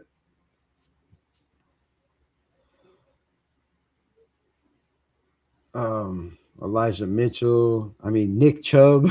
Look, Nick Chubb went over to Houston and had himself a year, bro, for $2.5 million. We bring in Raheem Mostert and don't even play him. Don't even play him. Zay Jones. Zay Jones. $2.4 million. I would have rather had a Zay Jones than a Tyler Lockett. I would have rather had a Taylor Wallace out of Baltimore. Could have got Rondale Moore for $2 million. Yeah, so man, there's a lot of players that I think we could have did better than what we did. But again, it was his first year. I can't say too much about that. And the Pete Carroll thing. I mean, that's you're handcuffed right away with the Pete Carroll handcuffs, right? Name me free agents. Okay, I just did that. So there was a couple. But you're right, John Leon, not a lot. Spytek sold you Pete. I made the worst mistake in Super Bowl history. Carroll, Geno Smith hitting our cap at 19.5 million this year. Now Kubiak and Cousins, who own 11 mil if he makes the roster. That's a good take. That's a good take, my brother. I agree 100%. The Geno thing was the one bad move that Spytek made, right? The other bad move, I'm gonna say, was not firing or making Pete Carroll release his son, at least of the running game duties. And if that didn't work, then the offensive line. I think that was another big mistake. But other than that, Spytek, go back and watch the beginning of the live. I think you were about an hour late, but go back and watch the beginning. The draft picks that we talked about, the money that he got rid of in free agency. We went from having 50-60 million dollars in cap space every year to having over $100 million since Spytek has been in the building. I think that's a huge improvement for us, a massive improvement. Exactly 2 year deals or 1 year deals. He had to fill spots and give opportunities to players to prove it. I get that 100%. He did have to fill holes, and then Pete Carroll did not give the right guys opportunity. He dumped a lot of draft Mendoza, but Geno Smith and Kirk Cousins are 21 mil this year. That's a hell of a deal, though, if you think about it, my guy. We're not paying Kirk Cousins 21 mil. We're paying both of them together 21 mil. Kirk Cousins only get 1.7 mil from the Raiders, 10 million guaranteed. That's $12 million. And then we don't know what Fernando Mendoza's getting, but it's somewhere around 10. So $21 million to have a quarterback in Kirk Cousins that has the highest QBR or the highest percentage ratio throughout his career in the NFL. The guy that's threw for over 3,500 yards every single season. To me, that's one of the best moves Spytek has made. I think it even makes up a little bit for the Geno Smith deal, right? If you're looking at it that way, you take a guy that was making $32 million, like you said, is $19 million still on the books. And then you bring in a guy in Kirk Cousins who has got $30+ million everywhere he's went for many, many moons. And you get him to come in and you're only paying him 1.7 with 10 million guaranteed at the end of the season. You don't even have to pay him. It's not even on the books, right? It's guaranteed, but he hasn't got it. It's guaranteed for next year. That's a steal. And I think the Spytek with Kirk Cousins deal clears up, makes up for a lot of the Geno mistake, in my opinion. Losing Jack a few years back was our biggest loss. We won't recover for it until we make that right. I think we made it right by bringing in Clint Kubiak. He has to take ownership for Geno Smith and Kirk Cousins. That's all I need to say. I agree with that. I agree with that. He does need to take ownership. Shout out for the memberships. I appreciate you or for becoming a member. Appreciate you becoming a member. Hi today. And Spytek has, right? Spytek has come out and said, I made some mistakes. I let some guys go in free agency I should have. I signed some guys to some contracts I shouldn't have. And, it's time to make up for that. So Spytek could have did the wrong thing and brought Geno back this year and made him play for that $19 million owed, right? Instead, he did the right thing and said adios. Adios, muchachos. JPJ is a pulling guard.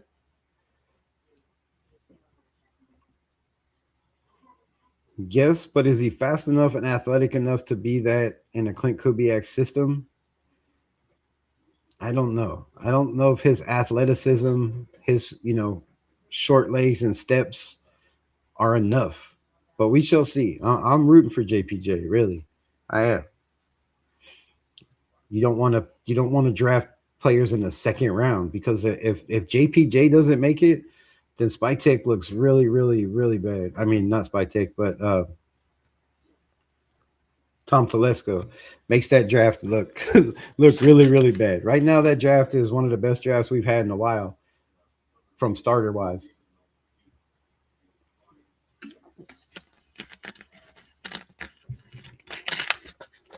But from what I've heard, like I told y'all, the little birdie in my ear, these guys, if they can't get it right, you only get so many chances in this system.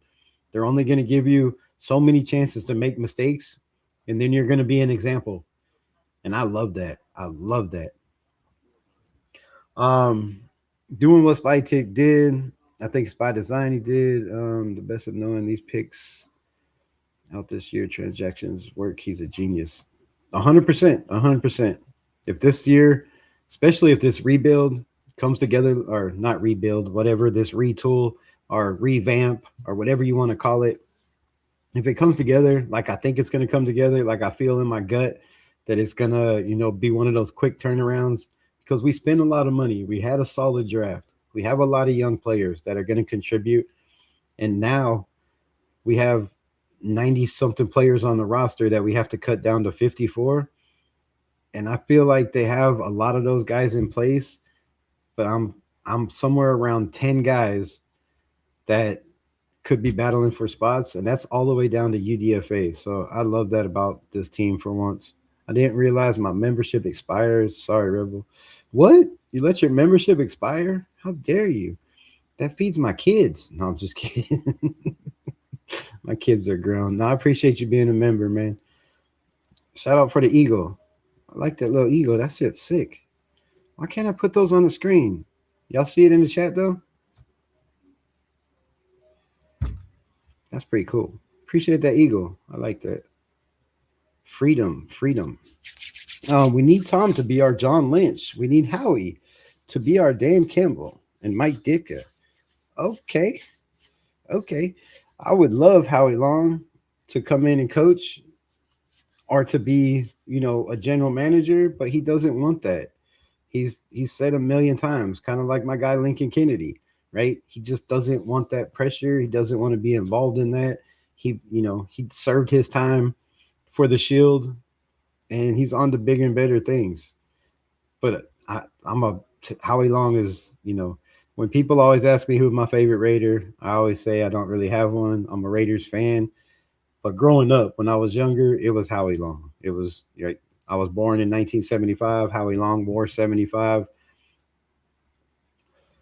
Always kind of been the dude I looked up to, right? A sack machine, a guy that didn't talk a lot of shit, was calm, cool, and collective, never got riled up. But when it came to the grass, he was one of the meanest dudes out there. And yes, it would be great if he would be in a building helping out in the coaching staff. I would love it. Mike Ditka won a Super Bowl with Jim McMahon. Howie Long Howie Long will win with AOC now Mendoza next year.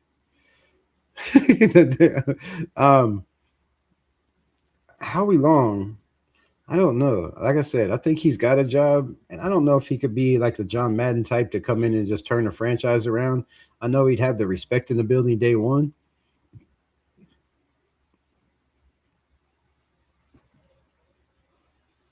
I think we're on Plan B. We had a plan when we thought we got rid of Max, and now we came back and changed the plan. Second, first round from the Ravens, and the money we're paying Max now messed us up. I agree 100%, my brother, 100%, and that's all facts. That's all facts. No matter who you want to talk to, right? If you know people in the building, if you know people that know people in the building, if you have contacts with people that you can text and ask questions to, or if you just follow X and follow the Raiders on every beat writer, they all say the same thing.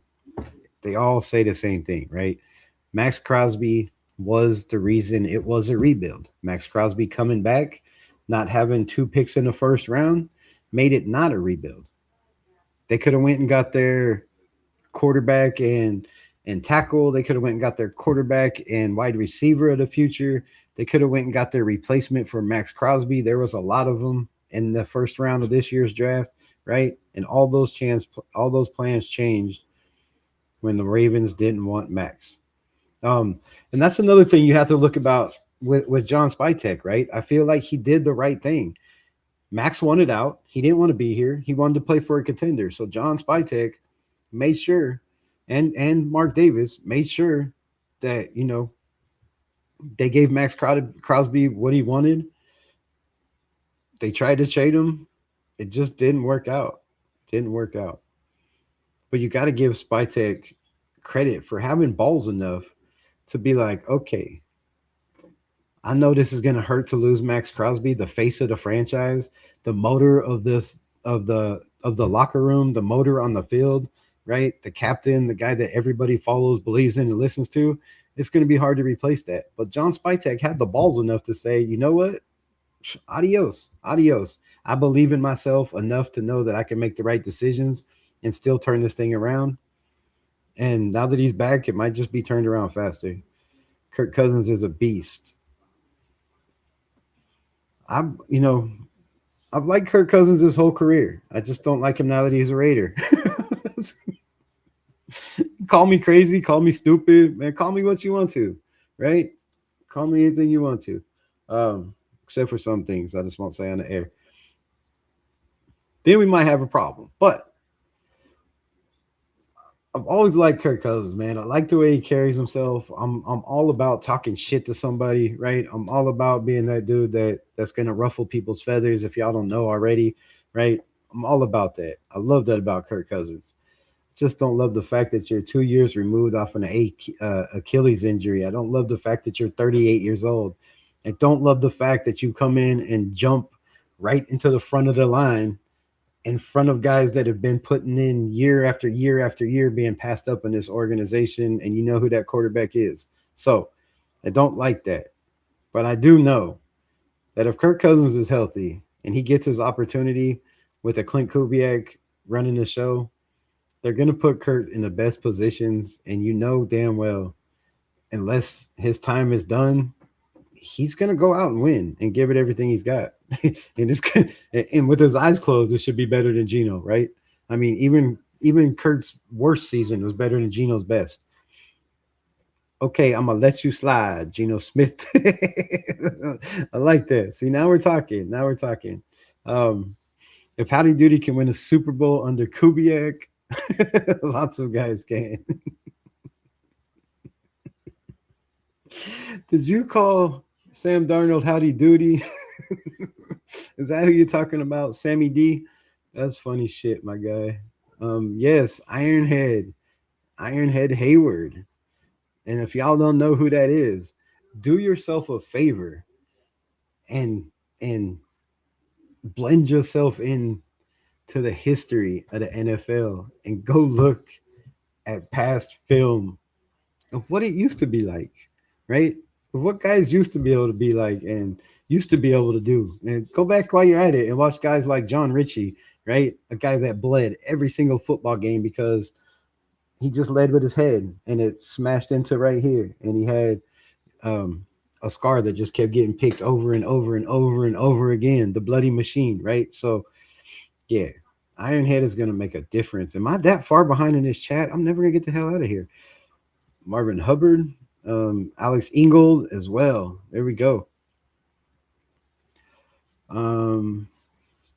Good frick, realistic Raider fans, non-existent, and buying 100% of the garbage they've been selling for 25 years. And, you know, I'm going to agree with you. I'm going to agree with you, but I'm part of that, man. I'm part of that. I bleed silver and black. I bleed silver and I rock black everywhere you see me, right? I can't ever look at this team and be like, okay, we're just going to be trash again. What fun would that be, right? What fun would that be? I could never look at my kids playing sports and be like, oh my God, you suck so bad. Like, you can't hit that ball. Don't swing at it, right? The ball's in the air. Run from it. You can't catch it. Like, come on, man. What are we doing here, right? I'm going to root for this team no matter what. So, yes, I buy into the garbage, but I also see through the garbage and I know when to set myself hold myself back from setting myself up for failure, if that makes any sense, right?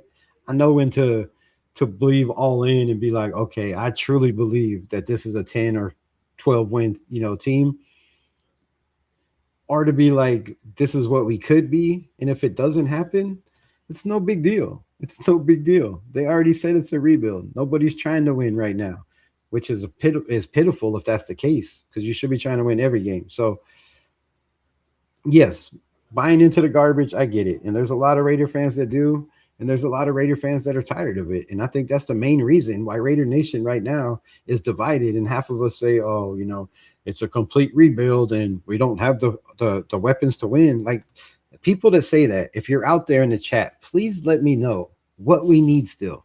What do we need still? What do we need to win? What do we need for you to think that we can compete in the AFC West or in the NFC West or in any of the games that we have to play? What are we missing? Because looking at the way camps went and the roster, I don't see a lot of holes. I don't see a lot of depth holes. I see a lot of guys that were starters last year moving back to a depth position. That's a good sign, right? It's a damn good sign. Sorry, I was thinking Alex Smith, not Cousins. That's all right. Zach Crockett. There you go. There you go. I don't know why I couldn't think of Zach Crockett. I should have just thought of Miami Vice, and then I would have thought about Crockett.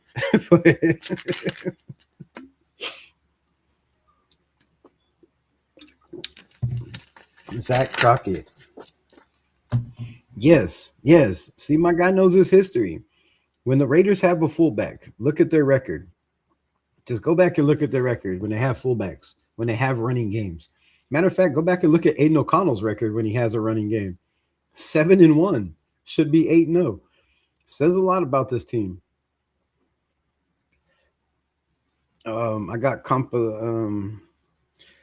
no complaints about Spytek. I don't know why I couldn't read that.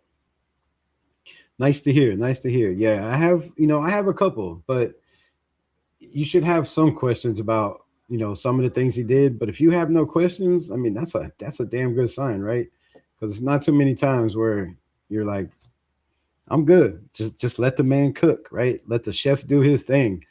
Throw in the ingredients, mix it all in a pot, bake that shit, and hope that we can eat it, right?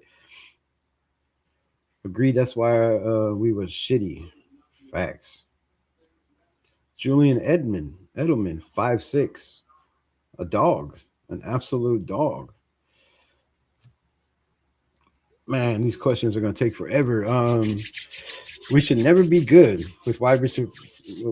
Wait, we should never be cool with good wide receiver potential coming in if we want Genty to thrive. I get that 100%. But I think we're overlooking the fact that we have a great blocking wide receiver in Jack Bish. We have one that's willing to do it in Jalen Naylor. We also have a 5'8" Mighty Mouse who is a hell of a blocker. for being a 4-3 guy and Trey Tucker, right? Then you have Michael Mayer, Brock Bowers, Carter Runyon, even Cedric Jackson blocks well. You know, maybe we'll do some game film if I could find any plays of him blocking, but it'd have to be preseason, right? Because most of the time he's running routes and catching the ball when he's out there.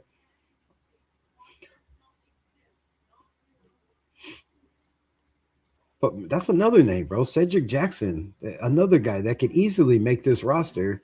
And if he makes this roster, that says a lot about where he's at with his development, what Kubiak and this regime think of him, and what they can do with him, right? Because I've said it before: if anybody can play that Rashid Shaheed role, I believe it's Jackson, Cedric Jackson, or Malik Benson. I don't feel that's Dante Thornton, and I don't feel like Trey Tucker is big enough to be that role. If anything, I think Trey Tucker is more of the JSN role, to be honest.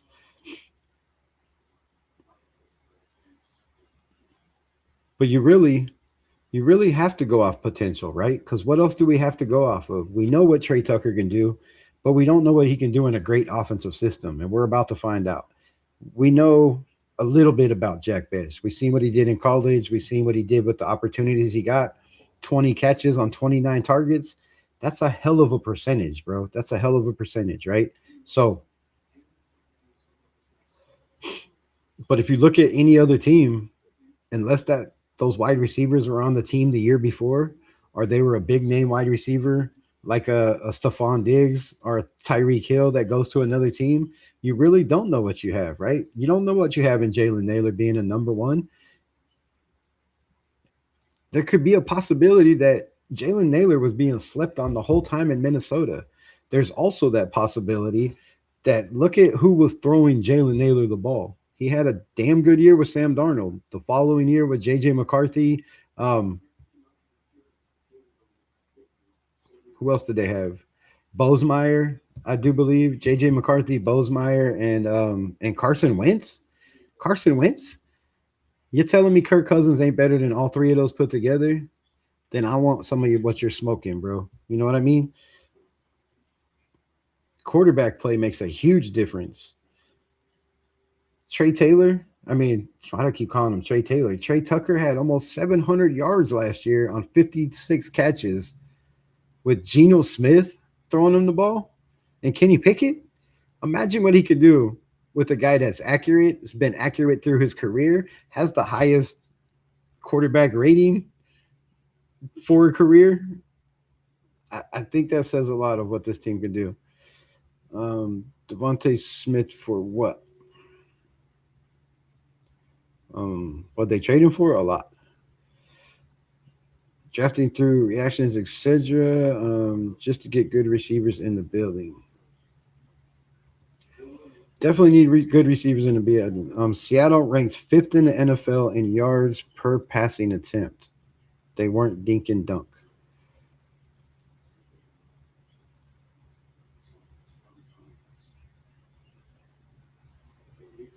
Yards per passing attempt.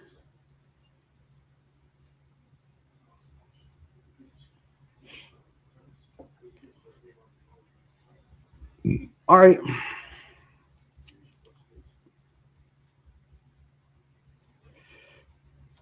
Again, my brother, go back and watch the film. A lot of those plays, a lot of those yards from JSN were yak yards. A lot of those plays, a lot of those yards from Rashid Shaheed were yak yards. Cooper Kupp, a lot of yak yards. So they did a lot of dink and dunks, a lot of slants, a lot of motions out of the backfield. You know, Geno Smith, Kirk Cousins, Jeff Hostetler, Marcus Mariota, two out. So, Kerry Collins, Devontae Adams, Jimmy Garoppolo, and on and on. What about those guys? What about those guys? Jeff Hostetler played his ass off for us. Kerry Collins played pretty well for us as well at moments. He won't acknowledge me. I always acknowledge you. History is the best indication of the future. Is it really? That's a crazy statement. Because there's no future in the past, my brother. There is no future in the past. So how could history be the best indication of the future? Now, a wise man once said the definition of insanity is to constantly do the same thing and expect different results. So if you're doing the same thing over and over again, then possibly Jack Del Rio turned us around. That was a job.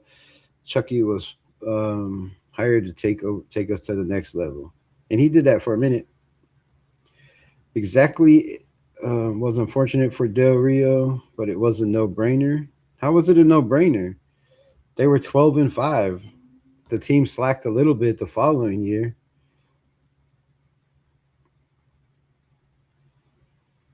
That was, I don't know what that was from. Shout out for the Flow State. Shout out for the $2 slapper Rizzle Manizzle. Appreciate you, Raiders. Raiders at best 8-8. Um, they would need one more game unless they tied. So there would be 9-8 or 8-9, and I'm ecstatic with either one of those. If you're telling me my Raiders are 8-9 or 9-8 and could possibly be one game away from competing in a wild card or maybe even playing in a wild card, we all know the Raiders' history of what happens when we make it to wild card rounds. I believe 2 of our Super Bowls were making it in wild card, right? The first team in the history of the NFL to win a Super Bowl from a wild card. So wild card bodes well for us. I'll take that all day. That's why it's always feels what? That's the way it always feels to me. Shout out. All or nothing. I'm down for that too. The Vikings will be better than the Raiders. Oh, come on. Now you want to put money on that? You want to put money on that, Troy? Better than the Raiders? With Kyler Murray? Are we being for real here? Are you just playing? You just trolling, right? You just trolling, my dog. Come on. Come on. You just trolling. Okay, you're young. Absolutely refuse recent history. Look at the quarterbacks after Gain until today. Tell me Kirk Cousins is different. Kirk Cousins is way different, bro. And how am I young? I'm probably older than you are. I'm going on 52 years old. I was born in 1975. I know a lot of Raider history. This is the only team I followed my whole entire life. The shit's tatted on my arm, right? I wouldn't do that if I was a halfway fan or didn't, follow this team to the death, spend way too much money on this team, right? So I don't know, I would love to be young, but I know my Raiders history, and I can tell you right now that Kirk Cousins on a bad day is better than Rich Gannon on his best day, right? Nothing against Rich Gannon. He played some damn good football. But he had 2 good years, and they were with the Las Vegas Raiders. He was okay in Kansas City, right? As a backup. But that just leads to my point with Kirk Cousins and Clint Kubiak. Rich Gannon took us to a Super Bowl because he got with a great offensive mind in John Gruden. He got with a guy that knows how to put his quarterback in the best positions to win and to get a quarterback that knows how to put his players in the best position to win and to run an offense. That's exactly what Clint Kubiak went and did. He went and got a veteran quarterback that knows his system, that's played his best football of his career in his system, and now it's a revamped system that's even better that, just came off a Super Bowl win, right? So that's exactly what Kirk Cousins went and did, or Clint Kubiak went and did. The same thing John Gruden did. Now, is it going to result in Super Bowl wins or Super Bowl appearances or playoffs in the second year? I mean, that remains to be seen, my brother. Spytek could put a better team together that year. He definitely could have put a better team together. I agree with that. The first year for Spytek was rough. The draft is still questionable. This draft is still questionable until they actually get burned to see what they did or what they do. It's hard to put anything out on the draft, but looking at free agency, looking at the quarterbacks and the money we paid for Geno and the fact that we gave up a 3rd-round pick for Geno Smith when we could have had all these quarterbacks that I named on this list that I would have took any one, any day. And I said at the time, before we got Geno, just let Aiden O'Connell play, man. You got a guy making $1.4 million that could have did the same thing all those quarterbacks did that we paid ridiculous amounts of money to, but better on a cheaper deal. And bad decisions, bad coaching decisions, not playing the right quarterbacks makes your team go out and spend money year after year after year on positions that they could have just had one guy playing and could have spent that money on better offensive linemen, better wide receivers, and this team could already rebuilt, and we still could have went out and got a quarterback if Aiden O'Connell is trash, like a lot of people seem to think, right? So definitely could have put a better team together, and definitely, definitely could have saved $32 million re-signing Geno and a third-round pick. Brady is not the GOAT. Joe Montana is the real GOAT. Actually, Kirk Cousins is the real GOAT. Look at his career numbers. Career QBR is better than Montana. Actually, Kirk Cousins has had 5 years with better stats than Joe Montana. Think about that. Think about that. He hasn't been on teams that have had the defense that the 49ers had. I mean, sure the hell didn't have no Ronnie Lott, right? Didn't have Jerry Rice. Kind of one in Justin Jefferson. But did you have a Roger Craig, right? Did you have who am I missing on that team? Anyways, yeah. So check the history, my brother Troy. Check the history. Kirk Cousins is him, bro. He's been him. That's why he's the highest paid quarterback in the history of the NFL. The dude makes money for a reason. He goes and gets his. 25 years, absolute cancer. However, we want Mendoza to sit. It hasn't been 25 years of a cancer. It's really been 65 years. I mean, if you can go back and find me a Raider quarterback that was a top 10 quarterback in our whole entire franchise, then I'll have to buy you lunch or something. I don't know. Buy you a beer. I don't know. But really, go back and look at our quarterback history. When have we ever had quarterbacks in our building that had double the touchdowns than interceptions, other than Aiden O'Connell? Like, when has that happened? A couple times with maybe a year and a half with Rich Gannon. It didn't happen with Plunkett, even when we won 2 Super Bowls with him, right? Couple years with Carson Palmer, with Kerry Collins. I mean, what quarterbacks have the Raiders actually had in the building? 25 years of what, my brother? It's been 65 years of quarterback obscurity. We've only drafted 3 quarterbacks in the first round in the history of the franchise. You're comparing Kubiak and Chip Kelly. Darnold would have been out for the season like AOC. You're comparing Kubiak and Chip Kelly. I'm not. I didn't mention Kubiak and Chip Kelly in the same sentence at all, my brother. Darnold would have been out for the season like AOC. AOC didn't get put out for the season. That was in preseason. And we don't know what we would have had with Sam Darnold. We don't know. Why don't you think before you talk? Why don't you think before you text? Got to hit it for the night. Y'all take care, of course. Go Chiefs. Appreciate you, my brother, rocking with me. Yeah, I need to get the hell off here. It's been 2 hours, and it's probably, 1 in the morning or some shit. Could have paid Jacoby as well. That would have been nice. Geno Smith, 19 mil, but you're good for Spytek? Yes, because everybody makes mistakes, bro. I'm a dude that's made millions in my life, right? More than I could count, and in a million that I would like to take back. But I was given a second chance. Millions of people have been given second chances, right? There's people that turn their lives around in prison and get second chances.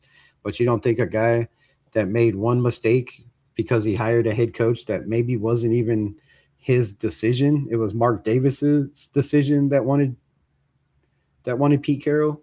I'm sure it was Mark Davis that said, yes, just give Pete Carroll what he wants because I'm tired of losing and I want to win. And he thought that was going to help. We can't blame it all on Spytek. Troy, that's all nuts. He's not the only one. Spytek came in late for the draft this season. Spytek or Kubiak? Nothing this year's roster any different than last year. Nothing but our expected different results. I got to disagree on that. There is a lot different. We have a competent center. We have a quarterback that we know what we have. And if we don't, then we have a backup that we know what we have in. And if we don't, then we have a rookie that we expect we know what we have in, right? You have a healthy Max Crosby, supposedly. You have two of the best linebackers in the NFL. You have nothing but 4.3 speed in the safeties and corners. And I mean, how is it not different? You have six guys picked in the top 3 rounds on our offensive line. I feel it's different, man. I don't know. Maybe I'm wrong. I don't know. Don't expect much, does he? What are you, Yoda? He's like, I'm not ignoring you, bro. I just don't have time to read all these comments. You type too fast. He's ignoring me because he don't like because I don't like black quarterbacks cast. Make too much sense. Spytek never had a chance to hire that person, clean the Death Star's toilets after Pete Carroll. Have you been drinking, my friend? Y'all crazy as hell. All right. Captain Lou or Captain Raff in the building. I almost called you Captain Lou Albano. That's been funny as hell. Spytek is beyond laughable. It's very simple to show NFL owners can destroy teams. If a Super Bowl team, you got to go back and do your history. You can't come on here and keep saying these outlandish ass takes if you don't know what you're talking about. Spytek has been in the building in Philadelphia. They won a Super Bowl. He went to Tampa Bay, brought in Tom Brady. They won a Super Bowl. He was also in the building when the Broncos won a Super Bowl. He's been on staffs on 3 different Super Bowl winning teams. You can't tell me this dude don't know what the hell he's doing. That's a crazy take. Just because of Geno and Pete Carroll? Now, he's made some mistakes, yes. But to say he's trash and he doesn't know what he's doing is crazy. Now, again, we talked about it earlier. If this draft doesn't play, right, and you get guys that are a bust in this draft and guys from last year's draft that don't play, because we talked about it at the beginning, right? Tom Telesco's first draft, 3 starters. First 3 picks were starters, day 1 contributors. Spytek has not had that yet. I got 500 subs on the line. If you need, contact me in a minute. Channel will be around. Printed full kick screen. I don't know what any of that means, but I'm good, man. I don't pay for subs. I don't pay for bots. I like conversation. That's why I do this. I'm trying to build a community and family over here. So I don't need a bunch of bots. Hey, homie, read all the veteran quarterbacks, Rich Gannon from 2001 to 2006, and tell me Kirk Cousins is any different. I did. I already told you Kirk Cousins was any different. Here, let's not tell you. Let's show you. How about this? Because maybe some people just need to be shown things, right? Let's see. Let's see here. Make this as easy as possible for you, my guy. You would like to know how Kirk Cousins is any different than any of the quarterbacks that we've signed in the last 25 years?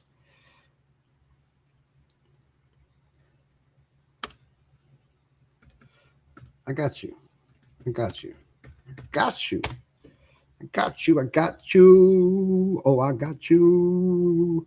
All right. This is how it's different, my brother. This is how it be's different. Right? Oh, shit. What'd I do? Let me open this up. Let me get 2 screens in the building. Pull this up. All right. Here we go. So How is Kirk Cousins different than any quarterbacks we've had in Raider Nation in a long, long time? Well, let's break it down for you. Let's break it down for you, my brother. In 2015, I do believe as a rookie, his first year in the NFL, Kirk Cousins threw for 4,166 yards, 29 touchdowns, 11 interceptions. That's a 1.16 QBR, quarterback rating, right? 68% completion ratio or 69% completion ratio. That's tops in the NFL, right? 70, 71 is an extremely, you know, elite number, right? So 69.8 is tops.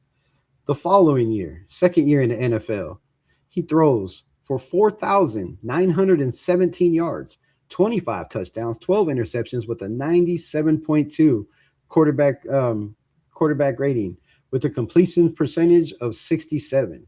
The next year, Kirk Cousins just happens to throw for 4,000 yards again. 4,090 yards, 27 touchdowns, 13 interceptions only with a 93.9 QBR and a 64.3 completion percentage. My guy, are you still there? Are you listening? Um, Vikings. He goes to the Vikings. He just happens to have a 70% completion ratio with a 99.7 QBR with 4,298 yards, 30 touchdowns to 10 interceptions. That 1 year is comparable to just about every top quarterback in the history of the NFL. I mean, just that one season right there. 30 and 10, 4,200 yards. Puts you at elite status, honestly, right? 2019, 3,600 yards, 26 touchdowns, 6 interceptions, a 107.4 QBR with a 69.1 completion ratio, elite. 2020, 4,265 yards, 35 touchdowns, 13 interceptions, 105 QBR with a 67 completion ratio. 2021, do I have to keep going? Do I have to keep going? Well, let's keep going. 2021, 4,221 yards, 33 touchdowns, 7 interceptions, a 103.1 completion ratio with a 66.3 Q to the B to the R. 2022, 4,547 yards, 29 touchdowns, 14 interceptions. This is 8 years into the league. 92.5 completion percent or QBR with a 65.9. Still tops in the league. QBR. 2023 hurts his Achilles, but he still throws for 2,331 yards, 18 touchdowns, 5 interceptions, and only 10 games, I want to say, 12 games, with a 103 QB completion ratio and a 69.5 Q to the B to the R. The Falcons coming off the injury, 1 year removed, 3,508 yards. Now, this is where it gets complicated. He's coming off an Achilles. I believe it's the same leg that he plants with, the same leg that he hitches up. If you don't know what a hitch up is, it means when you get in your drop, you plant your back foot and you take one step up. Search, throw the ball, right? That is going to be a problem for a quarterback. He had 18 touchdowns, 16 interceptions, a Geno Smith type year. But that is one out of 1, 2, 3, 4, 5, 6, 7, 8, 9, 10, 11 seasons. Out of 11 seasons, he had 1 year where he didn't double his touchdowns, 2 interceptions. Was still had an 88.6 completion ratio with a 66.9 QBR.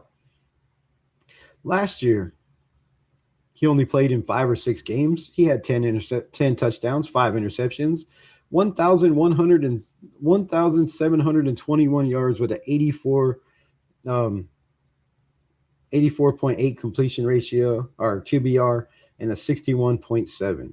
So 2 years removed. Kirk Cousins in his career has had 2 bad seasons. In those 2 bad seasons, coming off the Achilles, right? He had damn good players around him, but he still made do. 10 touchdowns, 5 interceptions is nothing to laugh at when you only played 6 or 7 games or 10 games or whatever he played, right? So that is exactly how Kirk Cousins is different than every quarterback we've signed. Now, let's just put this in perspective because I don't like to talk about it. I likes to be about it. So, Rich to the Gannon.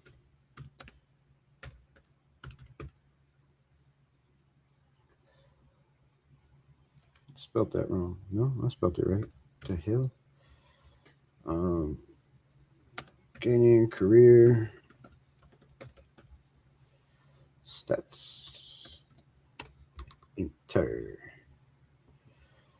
All right, now let's go to Rich Gannon. Mr. Rich Gannon. He is thrown for respectable numbers. Respectable numbers.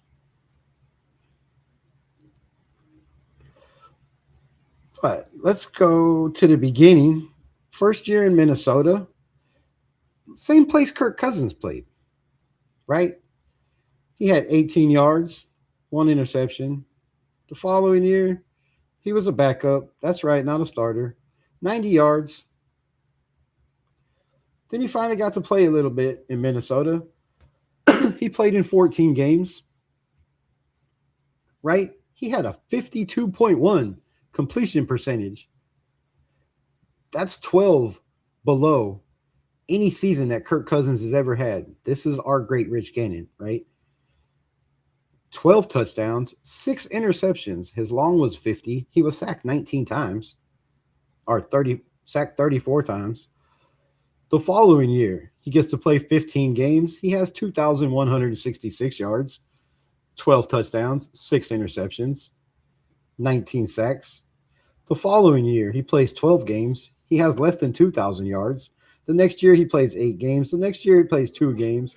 The next year, he plays 4. Then he plays 9. Then he plays 12 games, 2,300 yards, 10 touchdowns, 6 interceptions. Then he goes to Oakland, where he finally gets a head coach that knows how to use him to his strengths, that knows how to make receivers better, knows how to make quarterbacks better, right? Knows how to put them at the line of scrimmage, draw people off sides, change the plays at the line of scrimmage.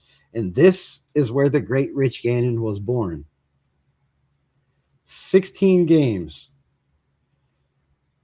304 completions, 515 attempts. Still, 59 completion ratio. His QBR was at 86.5. Kirk Cousins only had a QBR lower than 90 one time in his career. Once. Twice. The year he tore his Achilles and last year, right? The second year in Oakland, he threw for 3,840 yards. His average was 7.5. The following year, Rich Gannon, 16 games, 473 attempts, 285 completions, 60% completion ratio. QBR is a 92.4 with 3,430 yards. The following year, the best year, he has a 65.8 completion ratio, a 95 QBR, and he throws for 27 touchdowns, 9 interceptions. The year before that, 28 touchdowns, 11 interceptions. The year before that, 24 touchdowns, 14 interceptions. The best years of Rich Gannon were under John Gruden. The best years for Kirk Cousins are before he's even got in the building with Kirk Cousins, but some of his best years were with Kirk Cousins, right? Now, the best year that Rich Gannon ever had, 26 touchdowns, 10 interceptions, 66.6 completion ratio with a 97.3 QBR.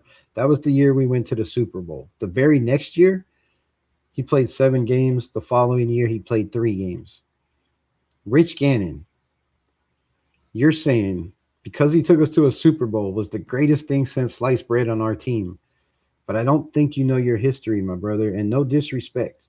But these are all numbers and facts of why Kirk Cousins, on his worst years, were better than Rich Gannon's almost whole entire season. And that's not a knock on Rich Gannon.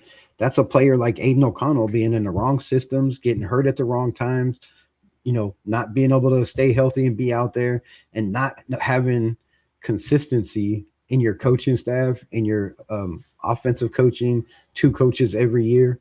This is what happens, right? But when coaches or when players, Rich Gannon is, and I've said this a million times, Jim Plunkett and Rich Gannon are every reason in the world why Raider Nation should be going, okay, we might actually have something here. Our best years were when you got a great offensive mind and you brought in great quarterbacks. You know what I'm saying? You are right, Lou. Raiders are 8-8. Doppelganger, this chat room is where hope comes to die. So, come on, man. Don't do me like that, brother. We're trying to keep hope alive. They won't, and it's not just Unleashed. It's the whole nation. They're buying Cousins like you, bro. I'm not buying Cousins. I just gave you proof of why we should feel like this is the best quarterback we've had in the building ever. I mean, to be completely honest, Kirk Cousins is the best quarterback we have ever had in the building, number wise.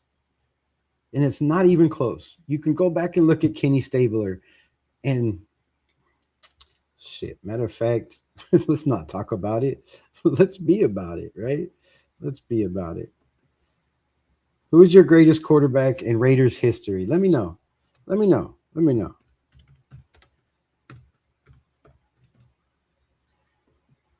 Who is your greatest quarterback in Raiders history? Is it Kenny Stabler?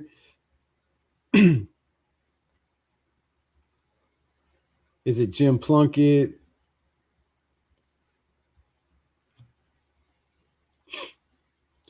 Let's go back and look at these numbers, right? From the great Kenny Stabler. Kenny the Snake, the greatest quarterback in Raiders history, right? Let's look at it. 1984. Oh, let's go back to the beginning. Right? Why does it say Las Vegas Raiders? That's funny. That's funny. Hold up. I got to pull this back up for y'all. Oh, wait. I could do it this way, right? I think it's the same one.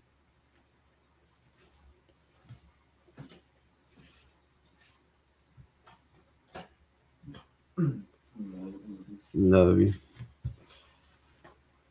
So Kenny Stabler, best season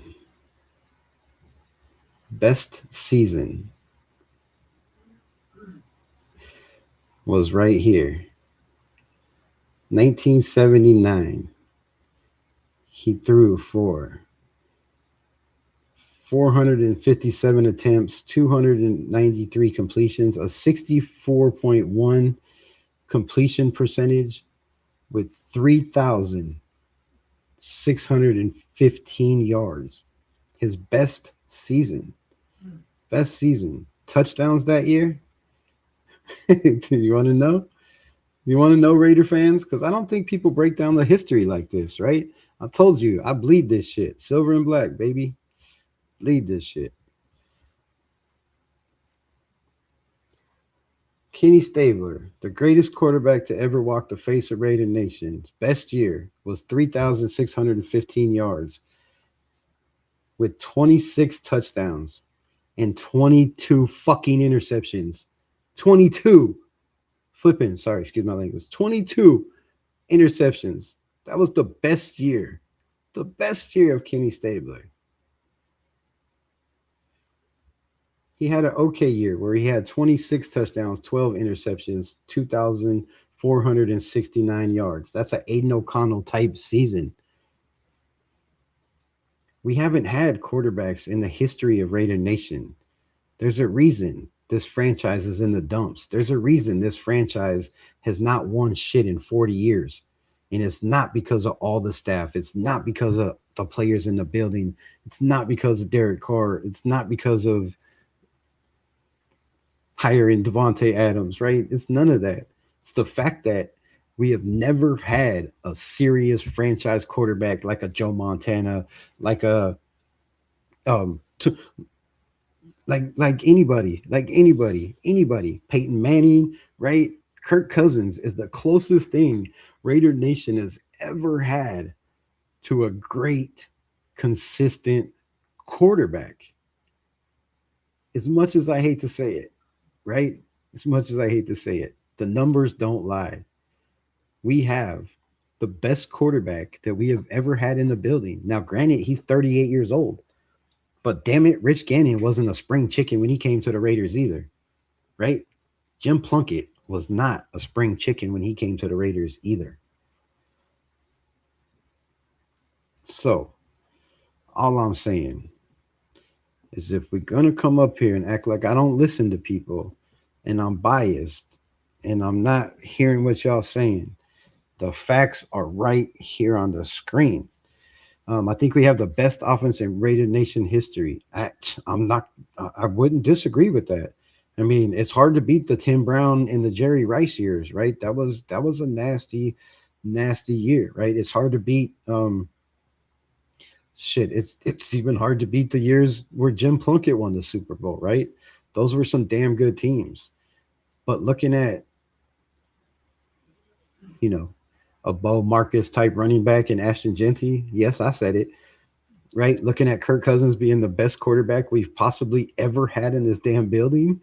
Brock Bowers, the best tight end possibly we've ever had in the building.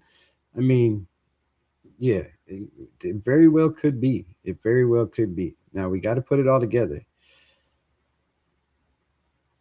It's absolutely a 25-year important to me. What? Cut Cousins before he gets the 10 mil bonus. That 10 mil bonus is already guaranteed, bro. And again, if Kirk Cousins goes out there and plays 10 games and he goes 6-4 or 4-6 or 5-5 for paying him $1.7 million, it's a win either way you slice it. And Spytek is a genius. We need a mobile athletic quarterback. Mendoza is good, but I don't think he's going to be a quarterback that takes us to the Super Bowl. We just need two solid wide receivers to add to what we have. Our defense will eat this season.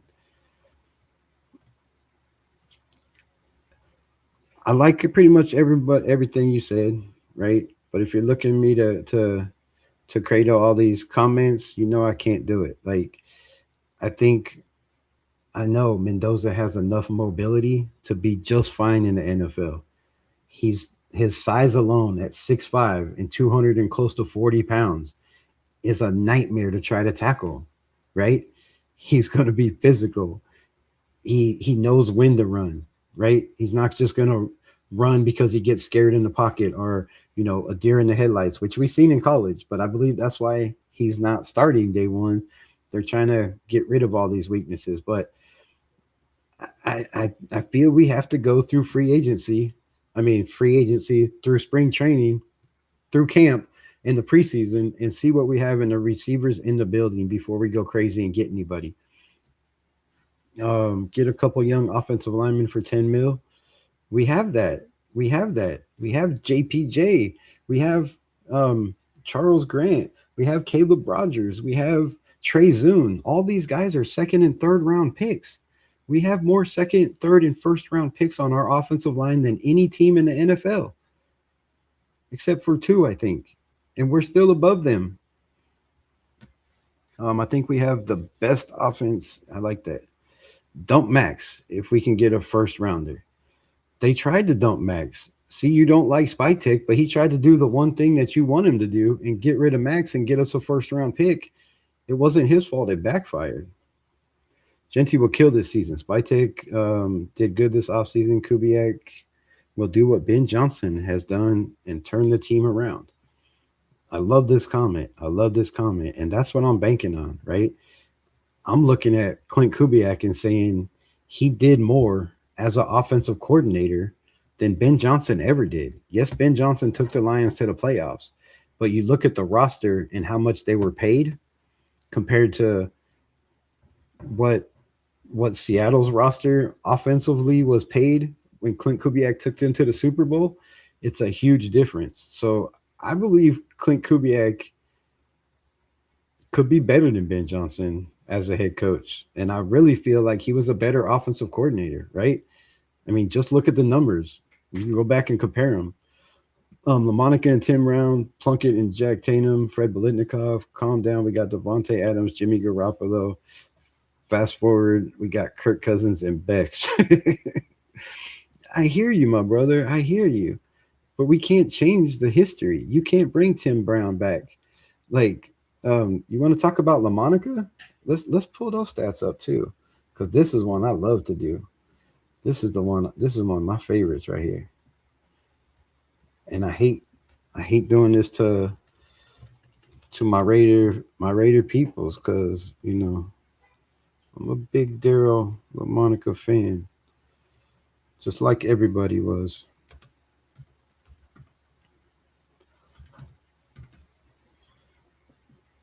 Right? Just like everybody in Raider Nation was. So let's look at it. I got to get off here, man. It's 2 in the flipping morning. Holy shit. Damn. It's going to be a long day tomorrow. I'm about to be tired. Let's look at this Daryl LaMonica stats. Let's pull these ones up. All right. So the great Daryl LaMonica had first year 437 yards. Second year 1,107 yards. Third year 336 yards. Fourth year in Buffalo 546. Finally goes to Oakland again. You see the pattern here. I'm a big believer in patterns when I watch people, when I watch their motions, their talks, how they act, right? When you watch football and defenses, when you look at the stock market, when you watch, if you're looking at betting, patterns are the key to everything. Mathematics, everything, right? Patterns. Daryl LaMonica, horrible years, comes to the Raiders in Oakland. Great coaching staff, great players around him. Has his best season ever. 3,228 yards, right? What is this? Where's the touchdowns? INTs. All right, they're one over. The following year, 3,245 yards. But he had the first year 30 touchdowns to 20 interceptions. I'm sorry, when you have 20 interceptions to 30 to touchdowns, that's not a good quarterback. That's not. The following year, he had 25 touchdowns, 15 interceptions. That's okay.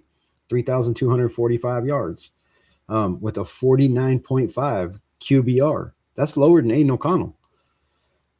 The next year, 3,302 yards, right? 34 touchdowns, but he had 25 interceptions. 25. The next year, played 14 games, 2,516 yards, 22 touchdowns, 15 interceptions. That was his best year as a Raider. Best year. Completion ratio or completion percentage, 50.3. QBR, 76.5. Those numbers aren't even better than Aiden O'Connell. It's not.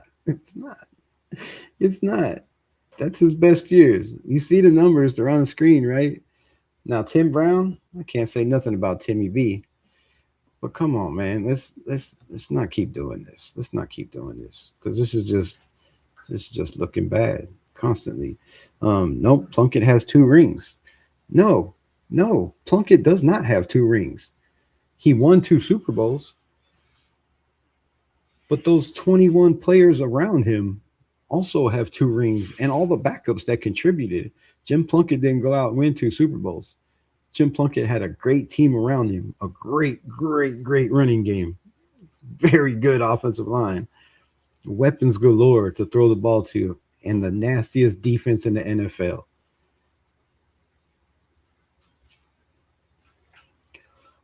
which makes AOC just fine. No, you're talking delusional. um, you're talking to a real. It don't sound realistic though. I got money on a top three pick next year.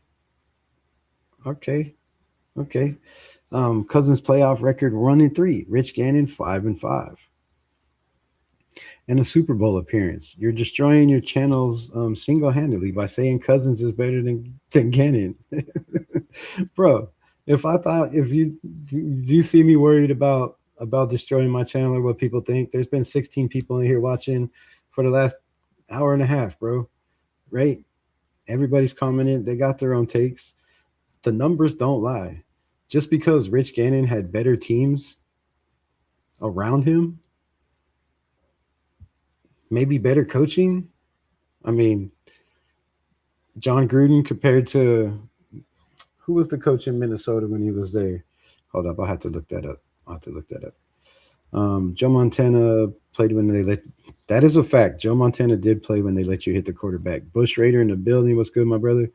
Um, I was a true Raider Nation fan. Would like to apologize to the rest of the NFL for this clown's comments. Fuck you calling a clown. How would AOC play when he threw hella picks in preseason and got hurt for 10 weeks? Man, hella picks in preseason. Another dude that's never watched AOC play football but wants to talk shit about how bad he is. Pete Carroll and Mark Davis hire. That was literally said you were taking a backseat to Spytek and Brady and turn things around. So far, this offseason has been the best in years. I agree, 100%. Raider Nation Jason, what's good, my brother? What's good, family? His words were Kirk Cousins is better than Rich Gannon. Went further to say, I didn't even say it, bro. I proved you wrong over and over and over again. Stats, he never won a Super Bowl. Look at Dan Marino. It's funny, bro. It's funny. He can't stay healthy either, besides being a loser. F it, we got a steal for 11 mil. We did get a steal for 11 mil. That's what I'm saying. Thank you. Thank you, my brother. 805, what's good? What's good? Appreciate you popping in. Kirk Cousins is the best veteran quarterback we've had since Derek Carr. Kirk Cousins is the best quarterback we've ever had. Look at the stats. Look at the plays he's made. Look at his career. Compared to every Raider quarterback we've ever had in the building, Kirk Cousins is him. The numbers don't lie. Now, he might have had better teams around him than some of the quarterbacks we've had, but according to y'all, that doesn't matter when we're talking about Aiden O'Connell. It doesn't matter the coaching or the players he's had around him. So why would it matter when we're talking about Kirk Cousins or Jim Plunkett or any of these other guys? I think Spytek will be fine. Him and Kubiak's staff will get our team competitive. Derek Carr was better than Rich Gannon. Gannon just had a better roster and better coaching and a better ran organization. That is 100% facts to me. That is my belief. I feel like Derek Carr was better than Rich Gannon throughout his whole career. He definitely never had a Tim Brown. He sure the hell didn't have a Jerry Rice, right? And he didn't have the defense that they had. He's never had a top anything over than a top 17 defense as far as Derek Carr. You can't say that for Rich Gannon. The defense was what, top maybe 17. So I would say Kirk Cousins is the best quarterback since Derek Carr was let go. I'm going farther than that. I'm saying he's the best quarterback we've ever had in this building.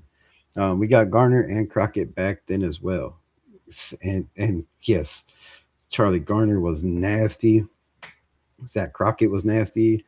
You're a stat over wins guy. Again, you're destroying your channel with your own mouth. I mean, that's fine, bro. That's fine. If you feel that way, you know, I can't change the way you feel.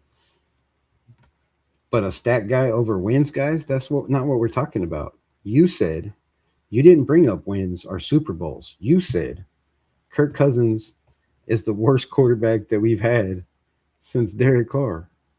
You said he was just a worst quarterback, another bad quarterback that we've had since Rich Gannon. And those statements aren't facts. Now, you can keep talking about how I'm going to lose credibility on my channel and moving the goalpost, But I'm gonna keep kicking. I'm gonna keep kicking no matter how far you move that shit. Plus Chucky as a head coach in his prime, right? Right. Sliced bread question. I said 25 years. What's the difference between Kirk Cousins and every quarterback we've had since Rich Gannon? I've already went through that. I'm way behind on these chats. I'm just gonna blow through this. If I don't get to your comments, I'm sorry, but it is late as hell, and I can't prove my point any more than I have. I think I've more than demonstrated my case. Rich Gannon was a product of good coaching and a good roster. He was a journeyman, and you can say the same thing about a lot of quarterbacks, right? Brad Johnson, Trent Dilfer, Jim Plunkett, right? You can say the same thing about a lot of these quarterbacks, but people say those and then they backtrack and move the goalpost when you're talking about Aiden O'Connell. Oh, well, it has nothing to do with his roster, has nothing to do with the offensive line. But it is what it is. You're seriously fucked. That Super Bowl was such a disaster with Callahan. Yes, Alec M was good, my brother. It was nasty. Raiders quarterback Derek Carr broke the team's most notable. All right, man. I appreciate all y'all comments. I love every single one of y'all. If I missed your comments, I'm sorry. We had 16 pop watching me destroy you with facts. What?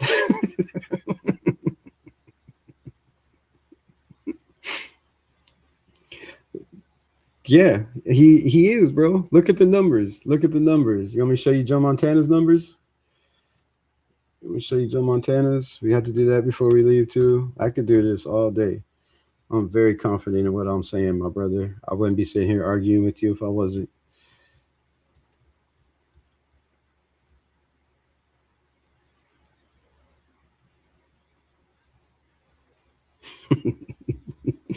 Do this shit all day. I love it. I love it. And I don't even care if I'm right or wrong. I just gotta let y'all make the choice, right? All right, let's go to the great Joe Montana. And let's just look through this really quick, right?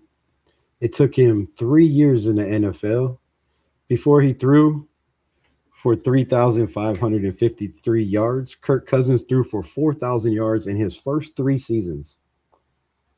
The following year, he threw for 2,600 with 19 touchdowns, 12 interceptions. Not a very good ratio. The following year, 2,613 yards, 17 touchdowns, 11 interceptions. The great Joe Montana. The following year, 3,910 yards, 26 touchdowns, 12 interceptions. The next year, a little over 3,500, 28 and 10, 3,500 yards again, 27 and 13, 2,200 yards, 8 and 9, played 8 games, played 13 games, 3,500 yards, only played 14 games, less than 3,000 yards.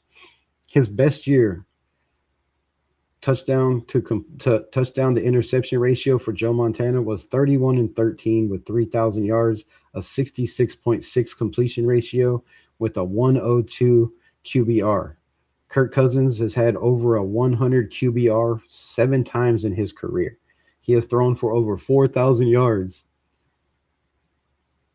way more than Joe Montana ever did. Now, if you're going by numbers, if you're going by stats, if you're going by next gen stats, if you're going by completion ratio, if you're going by QBR, if you're going by attempts, completions, all I got to say is Kirk Cousins is him. Shout out to the 17 people in the building, man. I appreciate y'all. If you're not subscribed to the channel, well, damn, what are you waiting for? Subscribe to the channel. I love y'all. Appreciate everybody and your takes. Appreciate the comments. Appreciate the bitter back and forth. And the NFL Super Bowl teams that had top 10 defenses and top 10 defenses are better. 100%. 100%. Cousins is better than Montana. He's doing it again. You heard me. You heard me. I'm going to continue to say it. I'm going to continue to say it. We can also put him up there with Peyton Manning's years. He also has a better career percentage than Peyton Manning. Now, Peyton Manning won Super Bowl. Joe Montana won Super Bowls. Kirk Cousins never really won playoffs, right? He's 1-3 in the playoffs. But if we're going by stats, if we're going by numbers, If we're going by consistency year in and year out, Kirk Cousins is him a thief. Him a thief. So, love y'all. Appreciate y'all. Gannon and Plunkett were being on the roster. Good, excellent coaches. Just proves my point, my brother. Just proves my point. Great coaching wins ball games. Great coaches change culture. Great coaches turn worst teams into first teams.